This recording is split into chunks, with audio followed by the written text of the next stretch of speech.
Good morning. Good morning, ma'am. Good morning, ma'am.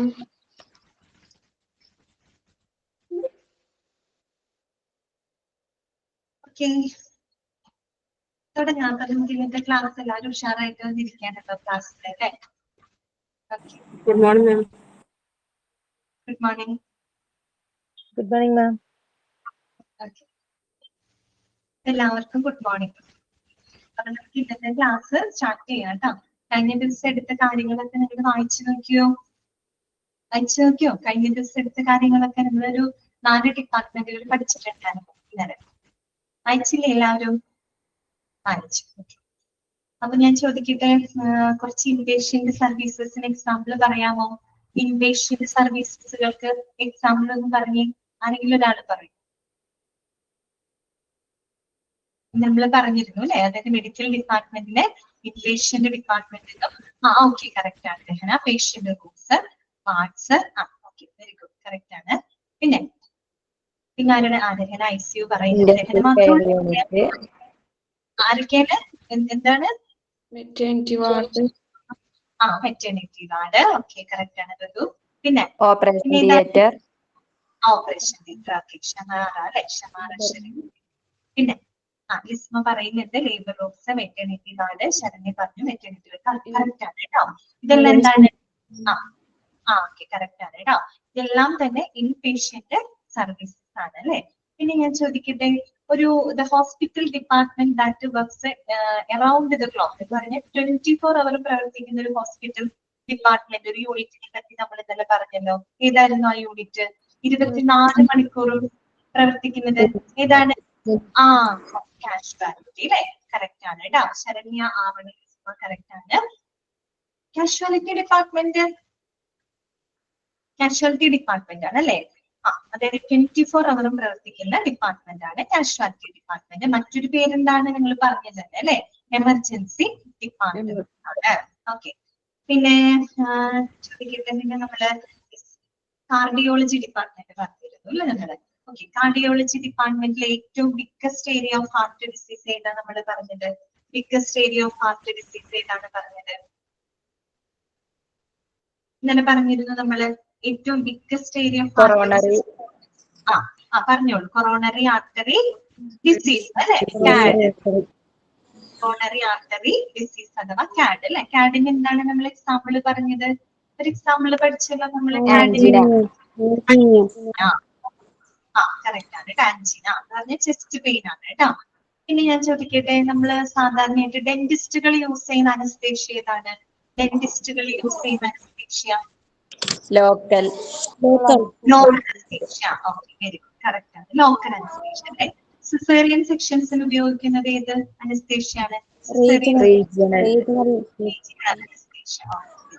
ഇതുവരെയാണ് നമ്മള് കഴിഞ്ഞ ക്ലാസ്സിൽ പറഞ്ഞത്. കറക്റ്റ് ആണ് കേട്ടോ. രഹന, ആവണി, ഡോണ, ശരണ്യ, ലിസ്മ, രഹന, നന്ദന, സസി, നവ്യ കറക്റ്റ് ആണ് കേട്ടോ. റീജിയണൽ അനസ്തേഷ്യ ആണ് നമ്മള് ഇതിന് ഉപയോഗിക്കുന്നത്, സിസേറിയൻ സെക്ഷൻസിനായിട്ട് ഉപയോഗിക്കുന്നത്. ഓക്കെ, ഇതുവരെയാണ് നമ്മള് കഴിഞ്ഞ ക്ലാസ്സിൽ പറഞ്ഞത്. ഒക്കെ വരെ ക്ലിയർ ആണെന്ന് ഞാൻ വിചാരിക്കുന്നു കേട്ടോ, ഓരോ ഡിപ്പാർട്ട്മെന്റിനും. അപ്പൊ നമുക്ക് ഇന്നത്തെ ക്ലാസ് ഞാൻ ഓൺ മ്യൂട്ട് ചെയ്യാണ് കേട്ടോ. ഓൺ മ്യൂട്ട് കൊടുക്കാണ്.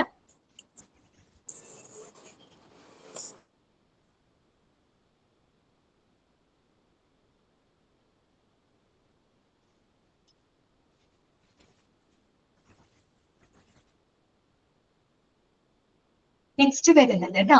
അടുത്ത യൂണിറ്റ് ഏതാണെന്ന് അറിയാമോ? നോക്കിക്കേ, ക്രിട്ടിക്കൽ കെയർ യൂണിറ്റ് അഥവാ CCU എന്ന് നമുക്ക് പറയാം, അല്ലെങ്കിൽ ഇന്റൻസീവ് കെയർ യൂണിറ്റ് ICU. ഇത് രണ്ടൊക്കെ നമുക്ക് അറിയാവുന്നതാണ് അല്ലെ, നമ്മൾ പലപ്പോഴും കേട്ടിട്ടുള്ളതാണ്. ഇന്റൻസീവ് കെയർ യൂണിറ്റ് അഥവാ ക്രിട്ടിക്കൽ കെയർ യൂണിറ്റ് അല്ലെ. എന്താണ് അതിന് പറയാം? തീവ്ര പരിചരണ വിഭാഗം. ഇതാണ് തീവ്ര പരിചരണ വിഭാഗം അല്ലെ, ICU. ഓക്കെ, എന്താണ് ICU എന്ന് പറഞ്ഞാല്? Intensive care unit. മറ്റൊരു പേരെന്താണ് നമ്മൾ പറയാ? ക്രിട്ടിക്കൽ കെയർ യൂണിറ്റ് എന്ന് പറയാം. ആ പേരിൽ തന്നെ കിടപ്പുണ്ട് അല്ലെ. എന്താണ്? ഇന്റൻസീവ് ആയിട്ടുള്ള കെയർ കൊടുക്കുന്നത്, അല്ലെങ്കിൽ ഏറ്റവും ക്രിട്ടിക്കൽ ആയിട്ടുള്ള, വളരെ സീരിയസ് ആയിട്ടുള്ള അല്ലെ, ലൈഫ് ത്രെട്ടനിങ് റിസ്ക് ഒക്കെ ഉള്ള ആളുകൾക്ക് പരിചരണം കൊടുക്കുന്ന ഒരു ഹോസ്പിറ്റലിന്റെ യൂണിറ്റ് ആണ് എന്തെന്ന് പറയുന്നത്? ഇന്റൻസീവ് കെയർ യൂണിറ്റ് അഥവാ ക്രിട്ടിക്കൽ കെയർ യൂണിറ്റ്. അവർക്ക് എന്താണ് അത്രയും സീരിയസ് ആയിട്ടുള്ള പേഷ്യൻസിനെയാണ് അവിടെ പരിചരണം കൊടുക്കുന്നത് അല്ലെ. അല്ലെങ്കിൽ സീരിയസ് ആയിട്ടുള്ള അസുഖങ്ങളോ അല്ലെങ്കിൽ വളരെ ഇഞ്ചേർഡ് ആയിട്ടുള്ള ആളുകൾക്കൊക്കെയാണ് അവിടെ എന്ത് കൊടുക്കുന്നത്, ട്രീറ്റ്മെന്റുകൾ കൊടുക്കുന്നത്. അത്രയും ഇന്റൻസീവ് ആയിട്ടുള്ള കെയർ ആണെങ്കിൽ ക്രിട്ടിക്കൽ ആയിട്ടുള്ള ആളുകളെയാണ് അവിടെ പരിചരണം കൊടുക്കുന്നത്. അതുകൊണ്ടാണ് അതിന്റെ പേര് അങ്ങനെ വന്നത് കേട്ടോ. അപ്പൊ ഇന്റൻസീവ് കെയർ യൂണിറ്റിന് പറയുന്ന മറ്റു പേരെന്താണ്, ക്രിട്ടിക്കൽ കെയർ യൂണിറ്റ് എന്ന് നമുക്ക് പറയാം അല്ലെ. പിന്നെ നമുക്ക് എന്താണ് ഇന്റൻസീവ് കെയർ യൂണിറ്റിനെ പറ്റി നമുക്ക് അറിയാനുള്ളത് എന്താണ്? ഒന്നാമത്തെ കാര്യം, ഇന്റൻസീവ് കെയർ യൂണിറ്റില് വളരെ കുറച്ച് ബെഡുകൾ മാത്രമേ ഉണ്ടായിരിക്കുള്ളൂ അല്ലെ. അതായത് വാർഡ് പോലെ ഒരുപാട് ബെഡുകൾ ഉണ്ടായിരിക്കും ഇവിടെ ഇല്ല, വളരെ കുറച്ച് ബെഡുകൾ മാത്രം. അത്രയും സീരിയസ് ആയിട്ടുള്ള പേഷ്യൻസിനെ മാത്രമാണ് അവിടെ എന്ത് കൊടുക്കുന്നത്, പരിചരണം കൊടുക്കുന്നത്. അതുകൊണ്ട് തന്നെ വളരെ ഫ്യൂ ബെഡ്സ് മാത്രമേ അവിടെ ഉണ്ടായിരിക്കൂ. പിന്നെന്ന് വെച്ച് കഴിഞ്ഞാല് നമ്മുടെ ഇന്റൻസീവ് കെയർ യൂണിറ്റ് ഹാൻഡിൽ ചെയ്യുന്നത് ഒരു ടീം ഓഫ് ഹെൽത്ത് പ്രൊഫഷണൽസ് ആയിരിക്കും. അതാണ് ഒരു ടീം ഓഫ് ഹെൽത്ത് പ്രൊഫഷണൽസ് ആയിരിക്കും എന്ന് പറഞ്ഞാല് അതിനകത്ത് ഈ പറയുന്ന ഫിസിഷ്യൻസ് ഉണ്ടായിരിക്കും, അതുപോലെ കൺസൾട്ടന്റ് ഡോക്ടേഴ്സ് ഉണ്ടായിരിക്കും, അനസ്തേഷ്യ സ്പെഷ്യലിസ്റ്റുകൾ ഉണ്ടായിരിക്കും, ഫിസിയോതെറാപ്പിസ്റ്റുകൾ ഉണ്ടായിരിക്കും, ഡയറ്റീഷ്യന്മാരുണ്ടായിരിക്കും, നഴ്സസ് ഉണ്ടായിരിക്കും. അങ്ങനെ ഒരു കൂട്ടം ഹെൽത്ത് പ്രൊഫഷണൽസ് ആണ് ഏത് യൂണിറ്റ് ഹാൻഡിൽ ചെയ്യുന്നത്, ICU ഹാൻഡിൽ ചെയ്യുന്നത്. കാര്യം എന്താന്ന് വെച്ചാല് അവിടെ അത്രയും ഗുരുതരമായിട്ടുള്ള പേഷ്യൻസിനാണ് പരിചരണം കൊടുക്കുന്നത് അല്ലെ. അതുകൊണ്ട് തന്നെ അവർക്ക് എല്ലാ രീതിയിലുമുള്ള പരിചരണങ്ങൾ ഉറപ്പാക്കുന്നതിന് വേണ്ടിയിട്ട് ഒരു ടീം ഓഫ് ഹെൽത്ത് പ്രൊഫഷണൽസ് ആണ് ആ ഒരു യൂണിറ്റ് ഹാൻഡിൽ ചെയ്യുന്നത് കേട്ടോ. നമ്മൾ ഇനി ICUവിനെ പറ്റിയിട്ട് ഒരു ചാപ്റ്റർ തന്നെ നമുക്ക് പഠിക്കാനുണ്ട്. ഇന്റൻസീവ് കെയർ യൂണിറ്റ് എന്ന് പറഞ്ഞിട്ട് ഒരു ചാപ്റ്റർ തന്നെ നമുക്ക് സെപ്പറേറ്റ് പഠിക്കാനുണ്ട് കേട്ടോ. ഈ ഒരു നമ്മുടെ ഈ ഡിപ്പാർട്ട്മെന്റ്സ് കഴിഞ്ഞാൽ പിന്നെ നെക്സ്റ്റ് ആ ഒരു ചാപ്റ്റർ ആയിരിക്കും എടുക്കുക. അപ്പൊ കുറെ കൂടെ വിശദമായിട്ട് നമുക്ക് അവിടെ പഠിക്കാൻ പറ്റും കേട്ടോ. ഇത്രയും കാര്യങ്ങൾ നിങ്ങൾക്ക് എല്ലാവർക്കും അറിയാവുന്ന കാര്യങ്ങളാണ്, പുതിയതായിട്ടൊന്നുമല്ല അല്ലെ. എല്ലാവരും ഇപ്പൊ നമുക്ക് അത് ഞാൻ ഇവിടെ കൊടുത്തിരിക്കുന്നത് ജസ്റ്റ് ഒന്ന് വായിക്കാം, നോട്ടീസ് ശ്രദ്ധിക്കുക കേട്ടോ. ടെക്സ്റ്റ് ഇല്ലാത്തവര് സ്ക്രീനിൽ നോക്കുക കേട്ടോ. ഓക്കെ, ക്രിട്ടിക്കൽ കെയർ യൂണിറ്റ്സ് ഇന്റെ specialty that cares for patients with acute life threatening illness അല്ലെ. എന്താണ് ക്രിട്ടിക്കൽ കെയർ യൂണിറ്റ് അല്ലെ, അതിനെ തന്നെയാണ് നമ്മൾ ഇന്റൻസീവ് കെയർ യൂണിറ്റ് എന്ന് പറയുന്നത്. ഇതെന്താണ് ഏറ്റവും അക്യൂട്ട് ആയിട്ടുള്ള, അക്യൂട്ട് എന്ന് വെച്ചാൽ എന്താണ്, വളരെ കഠിനമായിട്ടുള്ള അല്ലെ, വളരെ തീവ്രമായിട്ടുള്ള ലൈഫ് ത്രെട്ടനിങ് ഇൽനസ് ഉള്ള പേഷ്യൻസിനെ പരിചരിക്കുന്ന ഒരു ഹോസ്പിറ്റലിലെ സ്പെഷ്യാലിറ്റിയാണ് ഇതെന്ന് പറയുന്നത് ക്രിട്ടിക്കൽ കെയർ യൂണിറ്റ് എന്ന് പറയുന്നത്. ഓക്കെ, നോക്കിക്കേ, critical care is delivered through is highly specialised intensive care unit, also known as എന്തൊക്കെ പേരുകൾ ഉണ്ടായത്, ഇന്റൻസീവ് ട്രീറ്റ്മെന്റ് യൂണിറ്റ് അഥവാ ക്രിട്ടിക്കൽ കെയർ യൂണിറ്റ്. ഇതിനുള്ള പേരുകളൊക്കെ പറയും, അതെല്ലാം കറക്റ്റ് ആണ്. ഇന്റൻസീവ് കെയർ യൂണിറ്റ് എന്ന് നമുക്ക് പറയാം, ഇന്റൻസീവ് ട്രീറ്റ്മെന്റ് യൂണിറ്റ് എന്ന് പറയാം, ക്രിട്ടിക്കൽ കെയർ യൂണിറ്റ് എന്നും പറയാം. അങ്ങനെയാണ് നമ്മൾ ആ ഒരു യൂണിറ്റിലൂടെയാണ് നമ്മൾ തീവ്ര പരിചരണം ആർക്ക് കൊടുക്കുന്നത്, പേഷ്യൻസിന് കൊടുക്കുന്നത്. പിന്നെന്താണ്, patients are usually transferred to ICU after the initial stabilization under emergency room, operation theatre or recovery room അല്ലെ. നമ്മളിപ്പോ ഒരു പേഷ്യന്റ് വരുമ്പോ അവരെ നേരിട്ട് നമ്മൾ ഉടനടി തന്നെ ICUലോട്ട് മാറ്റുകയാണോ ചെയ്തത്, അല്ല. ഇങ്ങനെ നമ്മൾ ചെയ്യാം, അല്ലെങ്കിൽ എമർജൻസി റൂമിൽ അല്ലെ. എമർജൻസി റൂം നമ്മൾ കഴിഞ്ഞ ദിവസം പഠിച്ചതാണ് അല്ലെ. ഒന്നുകിൽ കാഷ്വാലിറ്റി അല്ലെ എമർജൻസി റൂമിൽ നിന്ന്, അല്ലെങ്കിൽ ഈ പറയുന്ന ഓപ്പറേഷൻ തിയേറ്ററിൽ നിന്ന്, അല്ലെങ്കിൽ റിക്കവറി റൂമിൽ നിന്ന് ഒരു ഇനീഷ്യൽ സ്റ്റെബിലൈസേഷൻ നടത്തിയതിനു ശേഷം മാത്രമാണ് നമ്മൾ ആ പേഷ്യന്റിനെ എങ്ങോട്ടേക്ക് ട്രാൻസ്ഫർ ചെയ്യുന്നത്, ICUലോട്ട് ട്രാൻസ്ഫർ ചെയ്യുന്നത്. അതായത് വരുന്ന പേഷ്യന്റിനെ ഉടനടി നമ്മൾ ICUലേക്ക് മാറ്റുകയല്ല ചെയ്യുന്നത് അല്ലെ. എന്നാലും ഗുരുതരമായിട്ടുള്ള രോഗികളായിരിക്കും. അപ്പൊ അവരെ ആദ്യം ഒന്ന് ഇനീഷ്യൽ സ്റ്റെബിലൈസേഷൻ ചെയ്തതിന് ശേഷം, അവരുടെ കണ്ടീഷൻ ഒന്ന് ജസ്റ്റ് സ്റ്റേബിൾ ആക്കിയതിന് ശേഷം പിന്നീട് നല്ലൊരു ക്രിട്ടിക്കൽ പരിചരണം കൊടുക്കാനായിട്ട് നമ്മൾ അവരെ ഇങ്ങോട്ടേക്ക് ഷിഫ്റ്റ് ചെയ്യും, ICUലോട്ട് ഷിഫ്റ്റ് ചെയ്യും. ഓക്കെ, അതാണ് അവിടെ പറയുന്നത്. Certain patients need to be isolated and need the close and individual medical attention. ചില പേഷ്യൻസ് അങ്ങനെയാണ്, അവരെ സംബന്ധിച്ച് അവരെ നമ്മൾ ഐസോലേറ്റ് ചെയ്ത് തന്നെ നമുക്ക് ട്രീറ്റ്മെന്റ് കൊടുക്കേണ്ട സാഹചര്യങ്ങളുള്ള പേഷ്യൻസ് ഉണ്ട്. അല്ലെങ്കിൽ അവർക്ക് വളരെ ഇൻഡിവിജ്വൽ ആയിട്ട് തന്നെ മെഡിക്കൽ അറ്റൻഷൻ ആവശ്യമായിട്ടുള്ള രോഗികളുണ്ട്. അങ്ങനെയുള്ളവരെ നമ്മൾ എന്ത് ചെയ്യും, ICUലോട്ട് ട്രാൻസ്ഫർ ചെയ്യും അല്ലെ. ഓക്കെ, പിന്നെ നോക്കിയേ, the ICU has a very few beds അല്ലെ, and is usually handled by specialist doctors and nurses as well as consultant anesthetists, physiotherapists and dietitians അല്ലെ. ICU എന്ന് പറയുമ്പോൾ നമ്മൾ നേരത്തെ പറഞ്ഞാണ്, വാർഡ് പോലെ ഒരുപാട് ബെഡുകളൊന്നും അവിടെ ഉണ്ടായിരിക്കില്ല അല്ലെ. വളരെ ഫ്യൂ ബെഡ്സുകൾ മാത്രമേ അവിടെ ഉണ്ടായിരിക്കുള്ളൂ. പിന്നെ സാധാരണയായിട്ട് ICU ആരാണ് ഹാൻഡിൽ ചെയ്യുന്നത്? സ്പെഷ്യലിസ്റ്റ് ഡോക്ടേഴ്സ് ഉണ്ടായിരിക്കും, നഴ്സസ് ഉണ്ടായിരിക്കും, കൺസൾട്ടന്റ് അനസ്തെറ്റിക്സ് ഉണ്ടായിരിക്കും, അനസ്തേഷ്യ സ്പെഷ്യലിസ്റ്റുകൾ ഉണ്ടായിരിക്കും, ഫിസിയോതെറാപ്പിസ്റ്റുകൾ ഉണ്ടായിരിക്കും, ഡയറ്റീഷ്യൻസ്മാരും ഉണ്ടായിരിക്കും. കാര്യം എല്ലാവരുടെ ഒരുപോലെയുള്ള സേവനമാണ് അവിടെ ആവശ്യമായിട്ടുള്ളത് അല്ലെ. അതുകൊണ്ട് തന്നെ ആ ഒരു ഡിപ്പാർട്ട്മെന്റ്, ആ ഒരു യൂണിറ്റ് ഹാൻഡിൽ ചെയ്യുന്നത് ഒരു ടീം ഓഫ് ഹെൽത്ത് പ്രൊഫഷണൽസ് ആയിരിക്കും. ഇത്രയേ ഉള്ളൂ അതിനകത്ത് മനസ്സിലാക്കാനായിട്ട്. ഓക്കെ, എന്താ പഠിച്ചത് നമ്മള്?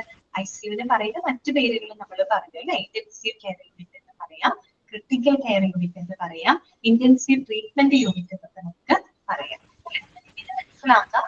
ഈ പറയുന്ന ICUവിൽ പരിചരിക്കുന്നത് വളരെ ക്രിട്ടിക്കൽ ആയിട്ടുള്ള പേഷ്യൻസിനെ ആയിരിക്കും, അല്ലെങ്കിൽ വളരെ അക്യൂട്ട് ആയിട്ടുള്ള ലൈഫ് ത്രെട്ടണിങ് ഇൽനെസ് ഉള്ള ആളുകളെയാണ് നമ്മുടെ പരിചരണത്തിൽ കൊടുക്കുന്നത്. ICUവിനകത്ത് വളരെ കുറച്ച് ബെഡുകൾ മാത്രമേ ഉണ്ടായിരുന്നുള്ളൂ. ആ ഒരു ഡിപ്പാർട്ട്മെന്റ് ഹാൻഡിൽ ചെയ്യുന്നത് ഒരു കൂട്ടം ഹെൽത്ത് പ്രൊഫഷണൽസ് ആയിരിക്കും. അതിൽ ആരൊക്കെ ഉൾപ്പെടുന്നുണ്ട്?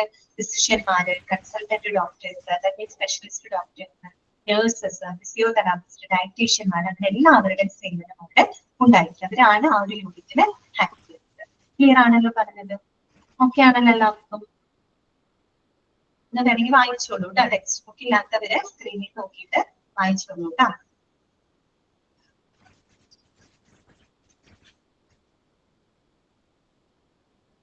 നെക്സ്റ്റ് ഡിപ്പാർട്ട്മെന്റ് കേട്ടോ.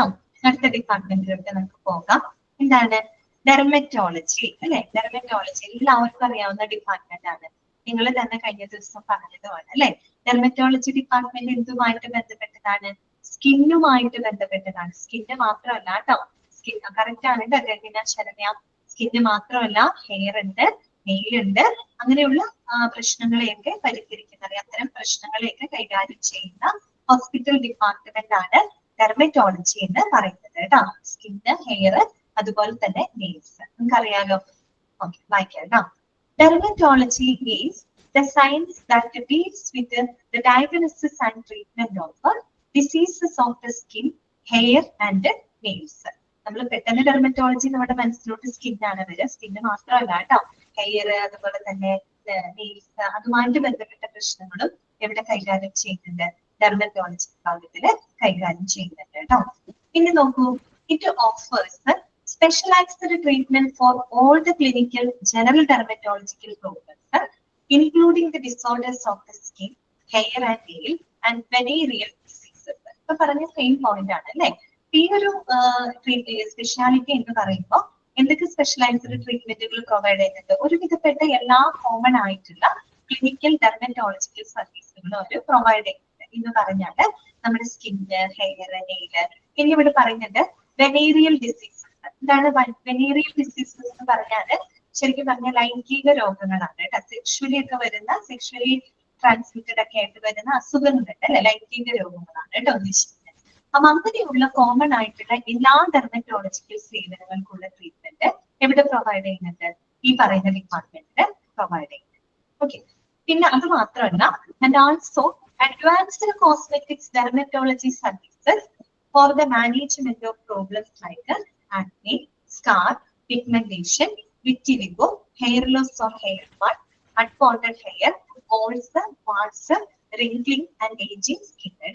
അതുകൂടാതെ കുറച്ചും കൂടെ അഡ്വാൻസ്ഡ് ആയിട്ടുള്ള അല്ലെ, കുറച്ചുകൂടെ അഡ്വാൻസ്ഡ് ആയിട്ടുള്ള കോസ്മെറ്റിക് ഡെർമറ്റോളജി സേവനങ്ങൾ. അതായത് എങ്ങനെയുള്ള പ്രോബ്ലംസ് ഒക്കെ മാനേജ് ചെയ്യാനായിട്ടാണ് ഇവിടെ കുറച്ച് പ്രോബ്ലംസ് പറഞ്ഞിട്ടുണ്ട്. അപ്പൊ ഇത് അർത്ഥം അറിയില്ലെങ്കിൽ അവിടെ എഴുതി വെക്കണം കേട്ടോ. അറിയാത്തവർ എഴുതി വെക്കണം, അറിയുന്നവർ എഴുതണ്ട. ആക്നെ പറയാട്ടോ, അവിടെ പറയാട്ടോ. ആക്നെ, ആക്നെ എന്ന് പറഞ്ഞാൽ എന്താണ്? ആക്നെ മുഖക്കുരു, പിമ്പിൾസ് എന്നൊക്കെ നമ്മൾ പറയില്ലേ, അത് തന്നെ കേട്ടോ. അറിയാത്തവർ എഴുതി വെക്കണം കേട്ടോ. അവിടെ നോട്ടിൽ എവിടെയെങ്കിലും ചെയ്ത് വെക്കാം. ആക്നെ എന്ന് പറഞ്ഞാല് മുഖക്കുരുവാണ് കേട്ടോ. സ്കാറ്, സ്കാർ എന്ന് പറഞ്ഞാൽ എന്താണ്? പാടുകളാണ് കേട്ടോ. പാടുകൾ, മുഖത്ത് വരുന്ന പാടുകൾ. പിഗ്മെന്റേഷൻ, പിഗ്മെന്റേഷൻ ഇതുപോലെ തന്നെ മുഖത്ത് വരുന്ന ചില കളർ വ്യത്യാസങ്ങളാണ് പിഗ്മെന്റേഷൻ പ്രോബ്ലംസ്. അതായത് നമുക്കറിയാം അല്ലെ, നമ്മുടെ സ്കിന്നിന് കളർ കൊടുക്കുന്ന ഒരു പിഗ്മെന്റ് ഉണ്ട്, മെലാനിൻ അല്ലെ. നിങ്ങൾ എവിടെയെങ്കിലും കേട്ടിട്ടുണ്ടാവും. അപ്പൊ മെലാനിൻ എന്താണ് ദിവ്യ? ഇല്ല, ഒരുപാട് പോർഷൻസ് ആയിട്ടില്ല കേട്ടോ. കഴിഞ്ഞ ദിവസം നമ്മളൊരു 4 ഡിപ്പാർട്ട്മെന്റ് പഠിച്ചിരുന്നു, 4 ഡിപ്പാർട്ട്മെന്റുകൾ നമ്മൾ പഠിച്ചിരുന്നു കേട്ടോ. പിന്നെ എന്താണ്, ഇൻട്രൊഡക്ഷൻ ചാപ്റ്റർ കഴിഞ്ഞു, ക്ലാസിഫിക്കേഷൻ ചാപ്റ്റർ കഴിഞ്ഞിട്ടുണ്ട് കേട്ടോ. ഓക്കെ, അപ്പൊ ദിവ്യക്ക് ക്ലാസ് മിസ്സായിട്ടുണ്ടെങ്കിൽ റെക്കോർഡഡ് ക്ലാസ്സുകൾ കണ്ടാൽ മതി കേട്ടോ. റെക്കോർഡ് റെക്കോർഡഡ് ക്ലാസ് കണ്ടാൽ മതി. ഓക്കെ, അപ്പൊ നോക്കാം നമ്മൾ എന്താ പറഞ്ഞത്. ആക്നി മുഖക്കുരുവാണ്. സ്കാർ എന്ന് പറഞ്ഞാൽ സ്കെയർ അല്ല കേട്ടോ, സ്കാർ ആണ്. സ്കാർ എന്ന് വെച്ച് കഴിഞ്ഞാല് അത് എന്താണ്, പാടുകൾ കേട്ടോ, മുഖത്ത് വരുന്ന പാടുകളാണ് പാടുകൾ കേട്ടോ സ്കാർ. പിഗ്മെന്റേഷൻ ഞാൻ പറഞ്ഞത് ഇതുപോലെ തന്നെ സ്കിന്നിന് വരുന്ന ചില കളർ വ്യത്യാസങ്ങളാണ്. നമ്മുടെ സ്കിന്നിന് കളർ കൊടുക്കുന്ന ഒരു വർണ്ണവസ്തു ഉണ്ട്, മെലാനിൻ എന്നാണ് പറയുന്നത്, മെലാനിൻ. അപ്പൊ അതിന്റെ ഏറ്റക്കുറച്ചിലുകൾ മൂലം വരുന്ന ഒരു പ്രശ്നമാണ്. മുഖത്ത് ചില സ്ഥലത്ത് എന്താണ് പറയാ, കൂടുതൽ കളർ ഉണ്ട്, ചില ഭാഗത്ത് കളർ വ്യത്യാസം ഉണ്ട്, അങ്ങനെയൊക്കെ വരിക. അങ്ങനെയുള്ള പിഗ്മെന്റേഷൻ പ്രോബ്ലംസ്. പിന്നെ വിറ്റിലിഗോ എന്ന് പറഞ്ഞാല് വെള്ളപ്പാണ്ടാണ് കേട്ടോ, വെള്ളപ്പാണ്ട്. കണ്ടിട്ടില്ലേ നിങ്ങൾ അങ്ങനെയുള്ള ആളുകളെ? ഓക്കെ, വിറ്റിലിഗോ കേട്ടോ, വെള്ളപ്പാണ്ട് എന്നാണ് അർത്ഥം. അവന് നേരത്തെ ചോദിച്ചിട്ടുണ്ടായിരുന്നു, വെള്ളപ്പാണ്ട് എന്നാണ് കേട്ടോ അർത്ഥം.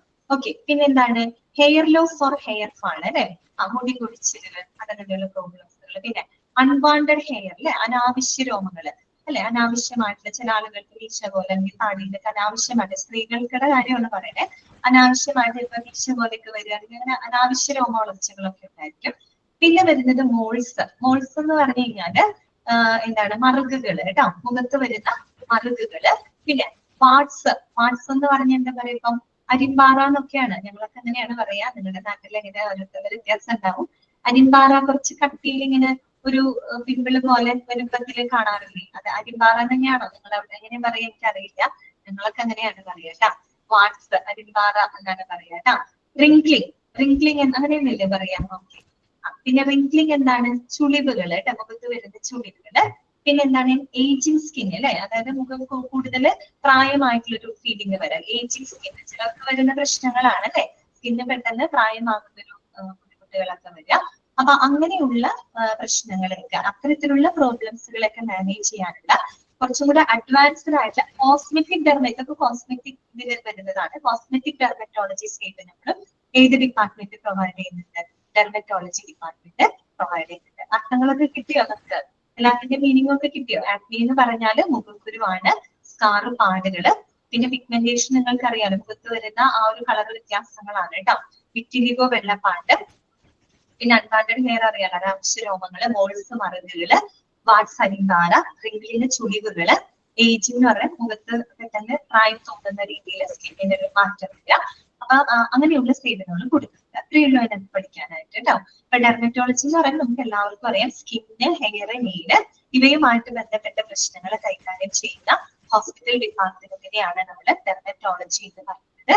ഈ ഒരു ഡിപ്പാർട്ട്മെന്റിൽ വളരെ കോമൺ ആയിട്ടുള്ള എല്ലാ ക്ലിനിക്കൽ ഡെർമറ്റോളജിക്കൽ സേവനങ്ങള്, അല്ലെ, ഹെയറും നെയിലും സ്കിന്നും പിന്നെ വെനേറൽ ഡിസീസസ് ഒക്കെ പോലെയുള്ള പൊതുവായിട്ടുള്ള കോമൺ ആയിട്ടുള്ള ക്ലിനിക്കൽ ഡെർമറ്റോളജി സേവനങ്ങളും അതോടൊപ്പം തന്നെ acne, scar, pigmentation, vitiligo, hair loss, warts, wrinkles അങ്ങനെയുള്ള പ്രോബ്ലംസ് മാനേജ് ചെയ്യാനുള്ള അഡ്വാൻസ്ഡ് ആയിട്ടുള്ള കോസ്മെറ്റിക് ഡെർമറ്റോളജി സേവനങ്ങളും ഈ ഒരു ഡിപ്പാർട്ട്മെന്റ് പ്രൊവൈഡ് ചെയ്യുന്നുണ്ട്. ഓക്കെ ആണല്ലോ, മനസ്സിലായല്ലോ? അപ്പോ നമ്മൾ ഇവിടെ ഇങ്ങനെ ഈ ഒരു ഇത് പഠിക്കുമ്പോൾ നമ്മൾ ഓരോ ഡിപ്പാർട്ട്മെന്റുകളും എന്തുമായിട്ട് ബന്ധപ്പെട്ടതാണ് ആ രീതിയിൽ നമ്മൾ പഠിക്കണം. പിന്നെ ചില ഡിപ്പാർട്ട്മെന്റ് നമ്മൾ പഠിക്കുമ്പോൾ ഇപ്പൊ കണ്ടില്ലേ, നമ്മുടെ വിറ്റിലിഗോ, വാട്സ്, മോൾസ് എന്നൊക്കെ പറയുന്ന ചില കാര്യങ്ങൾ, പ്രോബ്ലംസ് നമ്മൾ എടുത്തു പറയുന്നുണ്ട്. അപ്പൊ അങ്ങനെയുള്ള പ്രോബ്ലംസുകളൊക്കെ കൃത്യമായിട്ട് മനസ്സിലാക്കാം. ചിലപ്പോൾ ആ പ്രോബ്ലം തന്നിട്ട് നമ്മളോട് ചോദിക്കും, ഇങ്ങനെയുള്ള പ്രശ്നങ്ങൾ ഏത് ഡിപ്പാർട്ട്മെന്റിലാണ് കൈകാര്യം ചെയ്തത്, അങ്ങനെയും ചോദിക്കാം. അപ്പൊ നമുക്ക് പെട്ടെന്ന് അത് കേൾക്കുമ്പോൾ അത് ഏത് ഡിപ്പാർട്ട്മെന്റ് ആണെന്ന് കണക്ട് ചെയ്യാനായിട്ട് പറ്റണം അല്ലെ, അങ്ങനെയും ചോദിക്കാം കേട്ടോ. അതായത് ഏത് ഡിപ്പാർട്ട്മെന്റ് ഏതുമായിട്ട് ബന്ധപ്പെട്ടിരിക്കുന്നത് ഡയറക്റ്റ് രീതിയിൽ ചോദിക്കാം, അല്ലാതെ അതിനകത്തുള്ള ഏതെങ്കിലും പ്രോബ്ലം എടുത്ത് ചോദിച്ചിട്ട് അങ്ങനെയുള്ള പ്രോബ്ലംസ് എവിടെയാണ് കൈകാര്യം ചെയ്തത് ആ രീതിയിലും ക്വസ്റ്റ്യൻ വരിക കേട്ടോ. അപ്പൊ ഇതൊന്നും നിങ്ങൾ മിക്സ് ചെയ്യരുത്, ഇങ്ങനെയുള്ള കാര്യങ്ങളൊക്കെ പ്രത്യേകം നോട്ട് ചെയ്ത് മനസ്സിലാക്കിയിരിക്കാം. അടുത്ത ഡിപ്പാർട്ട്മെന്റ് ആണ് ENT ഡിപ്പാർട്ട്മെന്റ്. നമുക്ക് എല്ലാവർക്കും അറിയാം അല്ലെ, ENT ഡിപ്പാർട്ട്മെന്റ് ഏതാണ്? നോസ് ആൻഡ് ത്രോട്ട് അല്ലെ. Okay. As the name indicates, this department deals with the ailments concerned with the ear, nose and throat. Ailment എന്ന് പറഞ്ഞാൽ എന്താണ് ഉദ്ദേശിക്കുന്നത്? വിറ്റിലിഗോ എന്ന് പറഞ്ഞാൽ വെള്ളപ്പാണ്ട് കേട്ടോ. നമുക്ക് നോക്കാം, എയിൽമെന്റ് അല്ലെ. എയിൽമെന്റ് എന്ന് പറഞ്ഞാൽ എന്താ ഉദ്ദേശിക്കുന്നത്? ഡിസീസസ് ആണ് കേട്ടോ, അസുഖങ്ങളാണ്, നമ്മൾ നേരത്തെ പറഞ്ഞതാണ്. അപ്പൊ as the name indicates, this department deals with the ailments concerned with the ear, nose and throat അല്ലെ. നമ്മുടെ കണ്ണ്, മൂക്ക്, അതുപോലെ തന്നെ നമ്മുടെ ത്രോട്ട് അല്ലെ, ഇവയുമായിട്ട് ബന്ധപ്പെട്ട പ്രശ്നങ്ങളെയൊക്കെ അല്ലെങ്കിൽ അത്തരം അസുഖങ്ങളെ ഡിസോർഡറിനെ ഒക്കെ കൈകാര്യം ചെയ്യുന്ന ഹോസ്പിറ്റൽ ഡിപ്പാർട്ട്മെന്റ് ആണ് ENT എന്ന് പറയുന്നത്. ഇനി എന്താണ്? A doctor who is trained in the medical and surgical treatment of the years, nose, throat and related structures of the head and neck is generally referred to an ENT surgeon or ENT specialist or otherwise നമുക്ക് എന്ത് പറയാം, ഓട്ടോലാരിംഗോളജിസ്റ്റ്. എന്താണ് ഇവിടെ പറയുന്നത്? അതായത് നമ്മൾ ഈ പറയുന്ന നമ്മുടെ ഇയർ, നോസ്, ത്രോട്ട്, അതുപോലെ തന്നെ നമ്മുടെ ഹെഡും അതുപോലെ തന്നെ നമ്മുടെ നെക്കുമായിട്ട് ബന്ധപ്പെട്ടിരുന്ന റിലേറ്റഡ് സ്ട്രക്ചേഴ്സ്, അപ്പൊ അതിന്റെയൊക്കെ മെഡിക്കൽ അതുപോലെ തന്നെ സർജിക്കൽ ട്രീറ്റ്മെന്റിലൊക്കെ ചെയ്യുന്ന വളരെ ട്രെയിനഡ് ആയിട്ടുള്ള ഡോക്ടറിനെ നമ്മൾ എന്താ പറയാ, ENT സ്പെഷ്യലിസ്റ്റ് അല്ലെങ്കിൽ ENT സർജൻ എന്നാണ് പറയാ. മറ്റൊരു പേരും കൂടി ഉണ്ട്, അത് നമ്മൾ അധികം കേട്ട് കാണില്ല, ആ പേര് കൂടി നോട്ട് ചെയ്ത് വെക്കാം, ഓട്ടോലാരിംഗോളജിസ്റ്റ് ഇത് പറയാറുണ്ട്. ഓട്ടോലാരിംഗോളജിസ്റ്റ് കേട്ടോ. നമ്മൾ പൊതുവെ ENT സ്പെഷ്യലിസ്റ്റ്, ENT സർജൻ എന്നൊക്കെ പറയാറുണ്ട്. അദ്ദേഹം തന്നെ പറയുന്ന മറ്റൊരു പേരാണ് ഓട്ടോലാരിംഗോളജിസ്റ്റ്. എവിടെയെങ്കിലും നിങ്ങൾ ഹോസ്പിറ്റലിൽ പോകുമ്പോൾ ഓട്ടോലാരിംഗോളജിസ്റ്റ് എന്നൊക്കെ കാണുമ്പോൾ അതെന്താണ്, ഇതെന്താണെന്ന് ആലോചിച്ച് നിൽക്കരുത്, അത് ENT സ്പെഷ്യലിസ്റ്റ് ആണെന്ന് മനസ്സിലാക്കണം കേട്ടോ. അതുപോലെ നിങ്ങൾ കേട്ടിട്ടുണ്ടോ ഓട്ടോളജി എന്ന് പറയുന്ന ആ ഒരു പേര് ശരിക്കും നമ്മുടെ കേൾവിയുമായിട്ട് ബന്ധപ്പെട്ട വാക്കാണ് ഓട്ടോളജി. അതുപോലെ ലാരിംഗോളജിസ്റ്റ് എന്നല്ലേ പറഞ്ഞത്. ലാരിങ്സ് എന്ന് പറഞ്ഞാൽ നമ്മുടെ വോയിസ് ബോക്സ് ആണ്, നമ്മുടെ സൗണ്ട് വരുന്ന ഭാഗമില്ലേ ത്രോട്ടിലെ വോയിസ് ബോക്സ്, ലാരിങ്സ് എന്നാണ് അതിനെ പറയുക കേട്ടോ. അതുകൊണ്ടാണ് പേര് ഓട്ടോലാരിംഗോളജിസ്റ്റ് എന്ന് വരാനായിട്ടുള്ള കാരണം. ഓക്കെ, ക്ലിയർ ചെയ്തിട്ട് ഇനി നോക്കിയേ, the parts covered under this speciality includes. ഇനിയുള്ള ഭാഗങ്ങൾ പ്രത്യേകം നോട്ട് ചെയ്യുന്നു കേട്ടോ. അതായത് നമ്മൾ ചില ഡിപ്പാർട്ട്മെന്റുകൾ പഠിക്കുമ്പോൾ ആ ഒരു സിസ്റ്റവുമായിട്ട് ബന്ധപ്പെട്ട ചില ഓർഗൻസുകളൊക്കെ അവിടെ പറഞ്ഞു പോകുന്നുണ്ട്. അപ്പൊ ആ ഓർഗനുകളൊക്കെ കൃത്യമായിട്ട് നോക്കണം. ആ ഓർഗനുമായിട്ട് ബന്ധപ്പെട്ട ഓർഗൻ എടുത്ത് തന്നിട്ട് ഇതുമായിട്ട് ബന്ധപ്പെട്ട പ്രശ്നങ്ങൾ ഏത് ഡിപ്പാർട്ട്മെന്റിൽ ഹാൻഡിൽ ചെയ്യുന്നു ആ രീതിയിലൊക്കെ ചോദിക്കാം. അപ്പൊ നോക്കുക, the parts covered under the speciality includes. ഈ ഒരു സ്പെഷ്യാലിറ്റിയിൽ വരുന്ന ഭാഗങ്ങൾ എന്തൊക്കെയാണ് നമുക്കറിയാം. ഇയർ വരുന്നുണ്ട്, നോസ്, അതുപോലെ തന്നെ നേസൽ പാസേജസ്, പിന്നെന്താണ് സൈനസസ് അല്ലെ. സൈനസൈറ്റിസ് എന്നൊക്കെ നിങ്ങൾ കേട്ടിട്ടില്ലേ, തലവേദന വരുന്ന സൈനസസ് എന്ന് പറഞ്ഞാൽ നമ്മൾ ശരിക്കും പറഞ്ഞാൽ നമ്മുടെ ഈ ഒരു മൂക്കും ഈ ഒരു നെറ്റിയുടെ ആ ഒരു പോർഷൻ ഉണ്ട്, നമ്മുടെ ഈ ഒരു മൂക്കും ഈ ഒരു നെറ്റിയുടെ ഈ ഒരു പോർഷൻ, അതിനെയാണ് നമ്മള് സൈനസസ് എന്ന് പറയുന്നത്. അവിടെ ഒരു കുറച്ച് പൊള്ളയായിട്ടുള്ള ഭാഗമാണ്, വേക്കലായിട്ട് കിടക്കുന്ന ഭാഗമാണ്. അവിടെ ഇങ്ങനെ ഈ പറയുന്ന കഫം കെട്ടി വരുമ്പോഴാണ് നമുക്ക് ഈ സൈനസൈറ്റിസ് പോലെയുള്ള ഭയങ്കര പ്രശ്നങ്ങളൊക്കെ വരിക. നമ്മുടെ ആ ഒരു നോസും പിന്നെ നമ്മുടെ ആ ഒരു എന്താ പറയുക നെറ്റിയുടെ ആ ഒരു ഭാഗം തമ്മിൽ പരസ്പരം കണക്ട് ചെയ്യുന്ന ആ ഒരു പോർഷനാണ് സൈനസ് എന്ന് പറയുന്നത്. പിന്നെ വരുന്നത് അവിടെ ഒരു കോമ ഇട്ട് കൊടുക്കുന്നത് കേട്ടോ, സൈനസസ് കോമ. ലാരിങ്സ് എന്ന് പറഞ്ഞാൽ വോയിസ് ബോക്സ് ആണ് കേട്ടോ. നമ്മുടെ എന്താണ് നമ്മുടെ ശബ്ദം വരുന്ന തന്തുക്കളൊക്കെ സ്ഥിതി ചെയ്യുന്ന ത്രോട്ടിന്റെ ഭാഗമാണ് ലാരിങ്സ്. അവിടെ നിന്നാണ് നമ്മുടെ സൗണ്ട് പുറത്തോട്ട് വരുന്നത് കേട്ടോ. ലാരിങ്സ് എന്നാണ് എന്ന് പറയാം, വോയിസ് ബോക്സ്. പിന്നെന്താണ് ഓറൽ ക്യാവിറ്റി അല്ലെ. ഓക്കെ, നമ്മുടെ മൗത്തിന്റെ ഭാഗമാണ് oral cavity and mouth and throat അല്ലെ. പിന്നെന്താണ് as well as the structure of the neck and face അല്ലെ. നമ്മുടെ ആ ഒരു കഴുത്തിന്റെ നമ്മുടെ ഫേസിന്റെ ഭാഗങ്ങൾ, നമ്മുടെ ഈ നോസിൽ ഇതൊക്കെയായിട്ട് പരസ്പരം കണക്റ്റഡ് ആയിട്ടുള്ള ഫേസിന്റെ ഭാഗങ്ങള്. അപ്പൊ അതൊക്കെയാണ് ഈ ഒരു സ്പെഷ്യാലിറ്റിയുടെ കീഴിൽ വരുന്നത് കേട്ടോ. അപ്പൊ ഏതൊക്കെ ഭാഗങ്ങളാണ് നമ്മൾ പറഞ്ഞത്? ഇയർ, നോസ്, ത്രോട്ട്, പിന്നെ ഈ പറയുന്ന നേസൽ പാസേജസ്, പിന്നെ നമ്മുടെ ലാരിങ്സ്, സൈനസസ്, പിന്നെ ഓറൽ ക്യാവിറ്റി, മൗത്ത്, ത്രോട്ട്, പിന്നെ അതുമായിട്ട് ബന്ധപ്പെട്ട് വരുന്ന related structures of neck and face അല്ലെ. നമ്മുടെ കഴുത്തിന്റെ ആ ഒരു ഫേസിന്റെ ഇതുമായിട്ട് ബന്ധപ്പെട്ട സ്ട്രക്ചറുകളുടെയൊക്കെ അതൊക്കെ ഈ ഒരു കീഴിലാണ്, ഈ ഒരു ENT സ്പെഷ്യലിസ്റ്റിന്റെ കീഴിലാണ് അങ്ങനെയുള്ള പരിശോധനകൾ ട്രീറ്റ്മെന്റുകളൊക്കെ പ്രൊവൈഡ് ചെയ്യുന്നത്. ഇനി നോക്കുക കേട്ടോ, it includes the treatment of A variety of ailment ആയിട്ട്. എങ്ങനെയുള്ള ട്രീറ്റ്മെന്റുകളൊക്കെയാണ് ഇവിടെ കൊടുക്കുന്നത്? ഈ ഒരു സ്പെഷ്യാലിറ്റി പ്രൊവൈഡ് ചെയ്യുന്ന ട്രീറ്റ്മെന്റുകൾ എന്തൊക്കെയാണ്? ഇതൊക്കെ ഒന്ന് പ്രത്യേകം നോട്ട് ചെയ്ത് വെക്കാം കേട്ടോ. ഫസ്റ്റ് പോയിന്റ് ഇതാണ്, general ear, nose and throat diseases. ഇതാണ് general ear, nose and throat diseases. പൊതുവായിട്ട് നമുക്ക് വരുന്ന ചെവി, കണ്ണുകള് അല്ലെങ്കിൽ ത്രോട്ടുമായിട്ട് ബന്ധപ്പെട്ട് വരുന്ന പൊതുവായിട്ട് അസുഖങ്ങൾ നമുക്ക് മിക്കപ്പോഴും വരാറുണ്ട്. ജലദോഷം വരാം, അല്ലെങ്കിൽ നമുക്ക് ത്രോട്ടിന് ഇൻഫെക്ഷൻസ് വരാം അല്ലെ, ത്രോട്ട് കൺജക്ഷൻ വരാം. അങ്ങനെയൊക്കെയുള്ള പ്രോബ്ലം നമുക്ക് കോമൺ ആയിട്ട് വരുന്നതാണ്. സീസണൽ ഒക്കെ ആയിട്ട് വരുന്ന പ്രശ്നങ്ങളൊക്കെ ഉണ്ട്. അപ്പൊ അങ്ങനെയുള്ളതൊക്കെ ഇവിടെ ട്രീറ്റ് ചെയ്യുന്നുണ്ട്. പിന്നെ വരുന്നത് നെക്ക് ലംസ് ആണ്. ലംസ് എന്ന് പറഞ്ഞാൽ എന്താണ്? ലംസ് മുഴകളാണ് കേട്ടോ. നെക്ക് ലംസ് കഴുത്തിലുണ്ടാവുന്ന മുഴകള്. പിന്നെന്താണ് cancers of the head and neck area കേട്ടോ. നമ്മുടെ ഹെഡിന്റെയും നെക്കിന്റെ ഭാഗത്ത് ത്രോട്ട് സ്ഥിതി ചെയ്യുന്ന ആ ഒരു നെക്കിന്റെ ഹെഡിന്റെ ഭാഗത്തൊക്കെ വരുന്ന ക്യാൻസറുകൾ, ത്രോട്ടിനൊക്കെ വരുന്ന ക്യാൻസറുകൾ, അങ്ങനെയുള്ള പ്രശ്നങ്ങൾ 2 പ്രാവശ്യം റിപ്പീറ്റ് ചെയ്ത് വന്നിട്ടുണ്ട് കേട്ടോ. മതി നമുക്കത്. പിന്നെ വരുന്നത് ടിയർ ഡക്ട് എയിൽമെന്റ് എന്ന് പറഞ്ഞാൽ അസുഖങ്ങൾ കേട്ടോ. അസുഖങ്ങൾ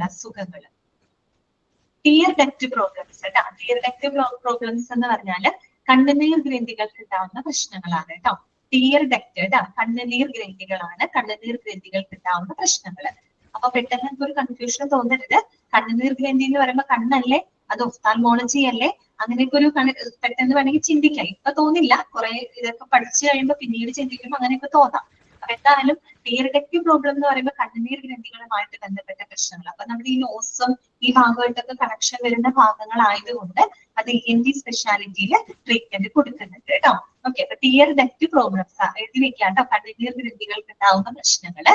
പിന്നെന്താണ് ബാലൻസിങ് ആൻഡ് ഹിയറിംഗ് ഡിസോർഡേഴ്സ് അല്ലെ.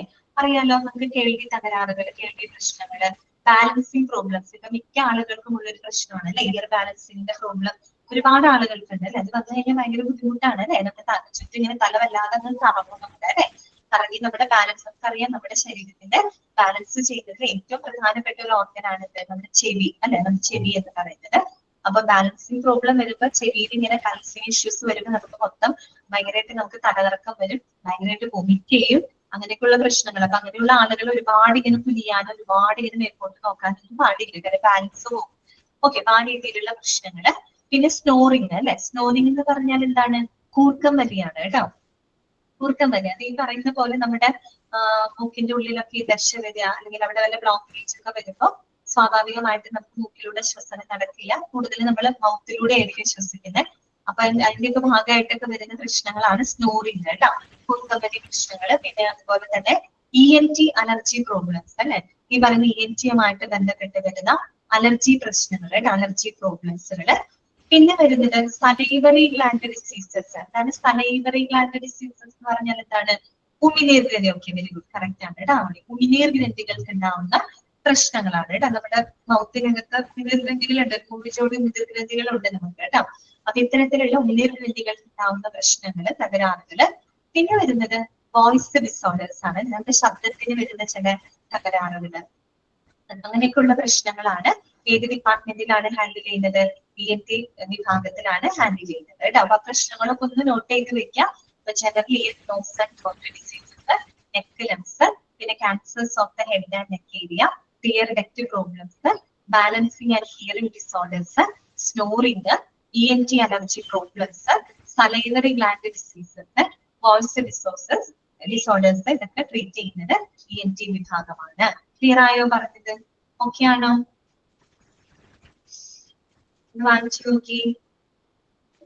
നമ്മൾ പറഞ്ഞത് ഇത്രയേ ഉള്ളൂ കേട്ടോ. ഇയർ, നോസ്, ത്രോട്ട് ഒക്കെ ആയിട്ട് ബന്ധപ്പെട്ട പ്രശ്നങ്ങൾ കൈകാര്യം ചെയ്യുന്നു.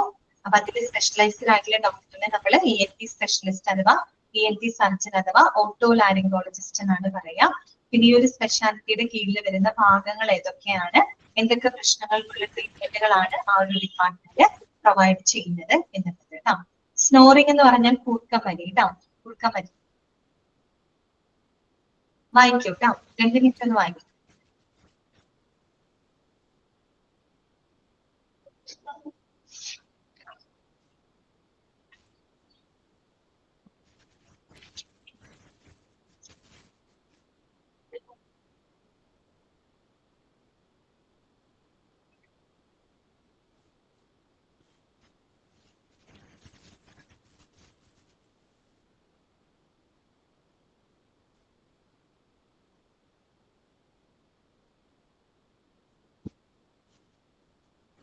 ഓക്കെ ആണോ?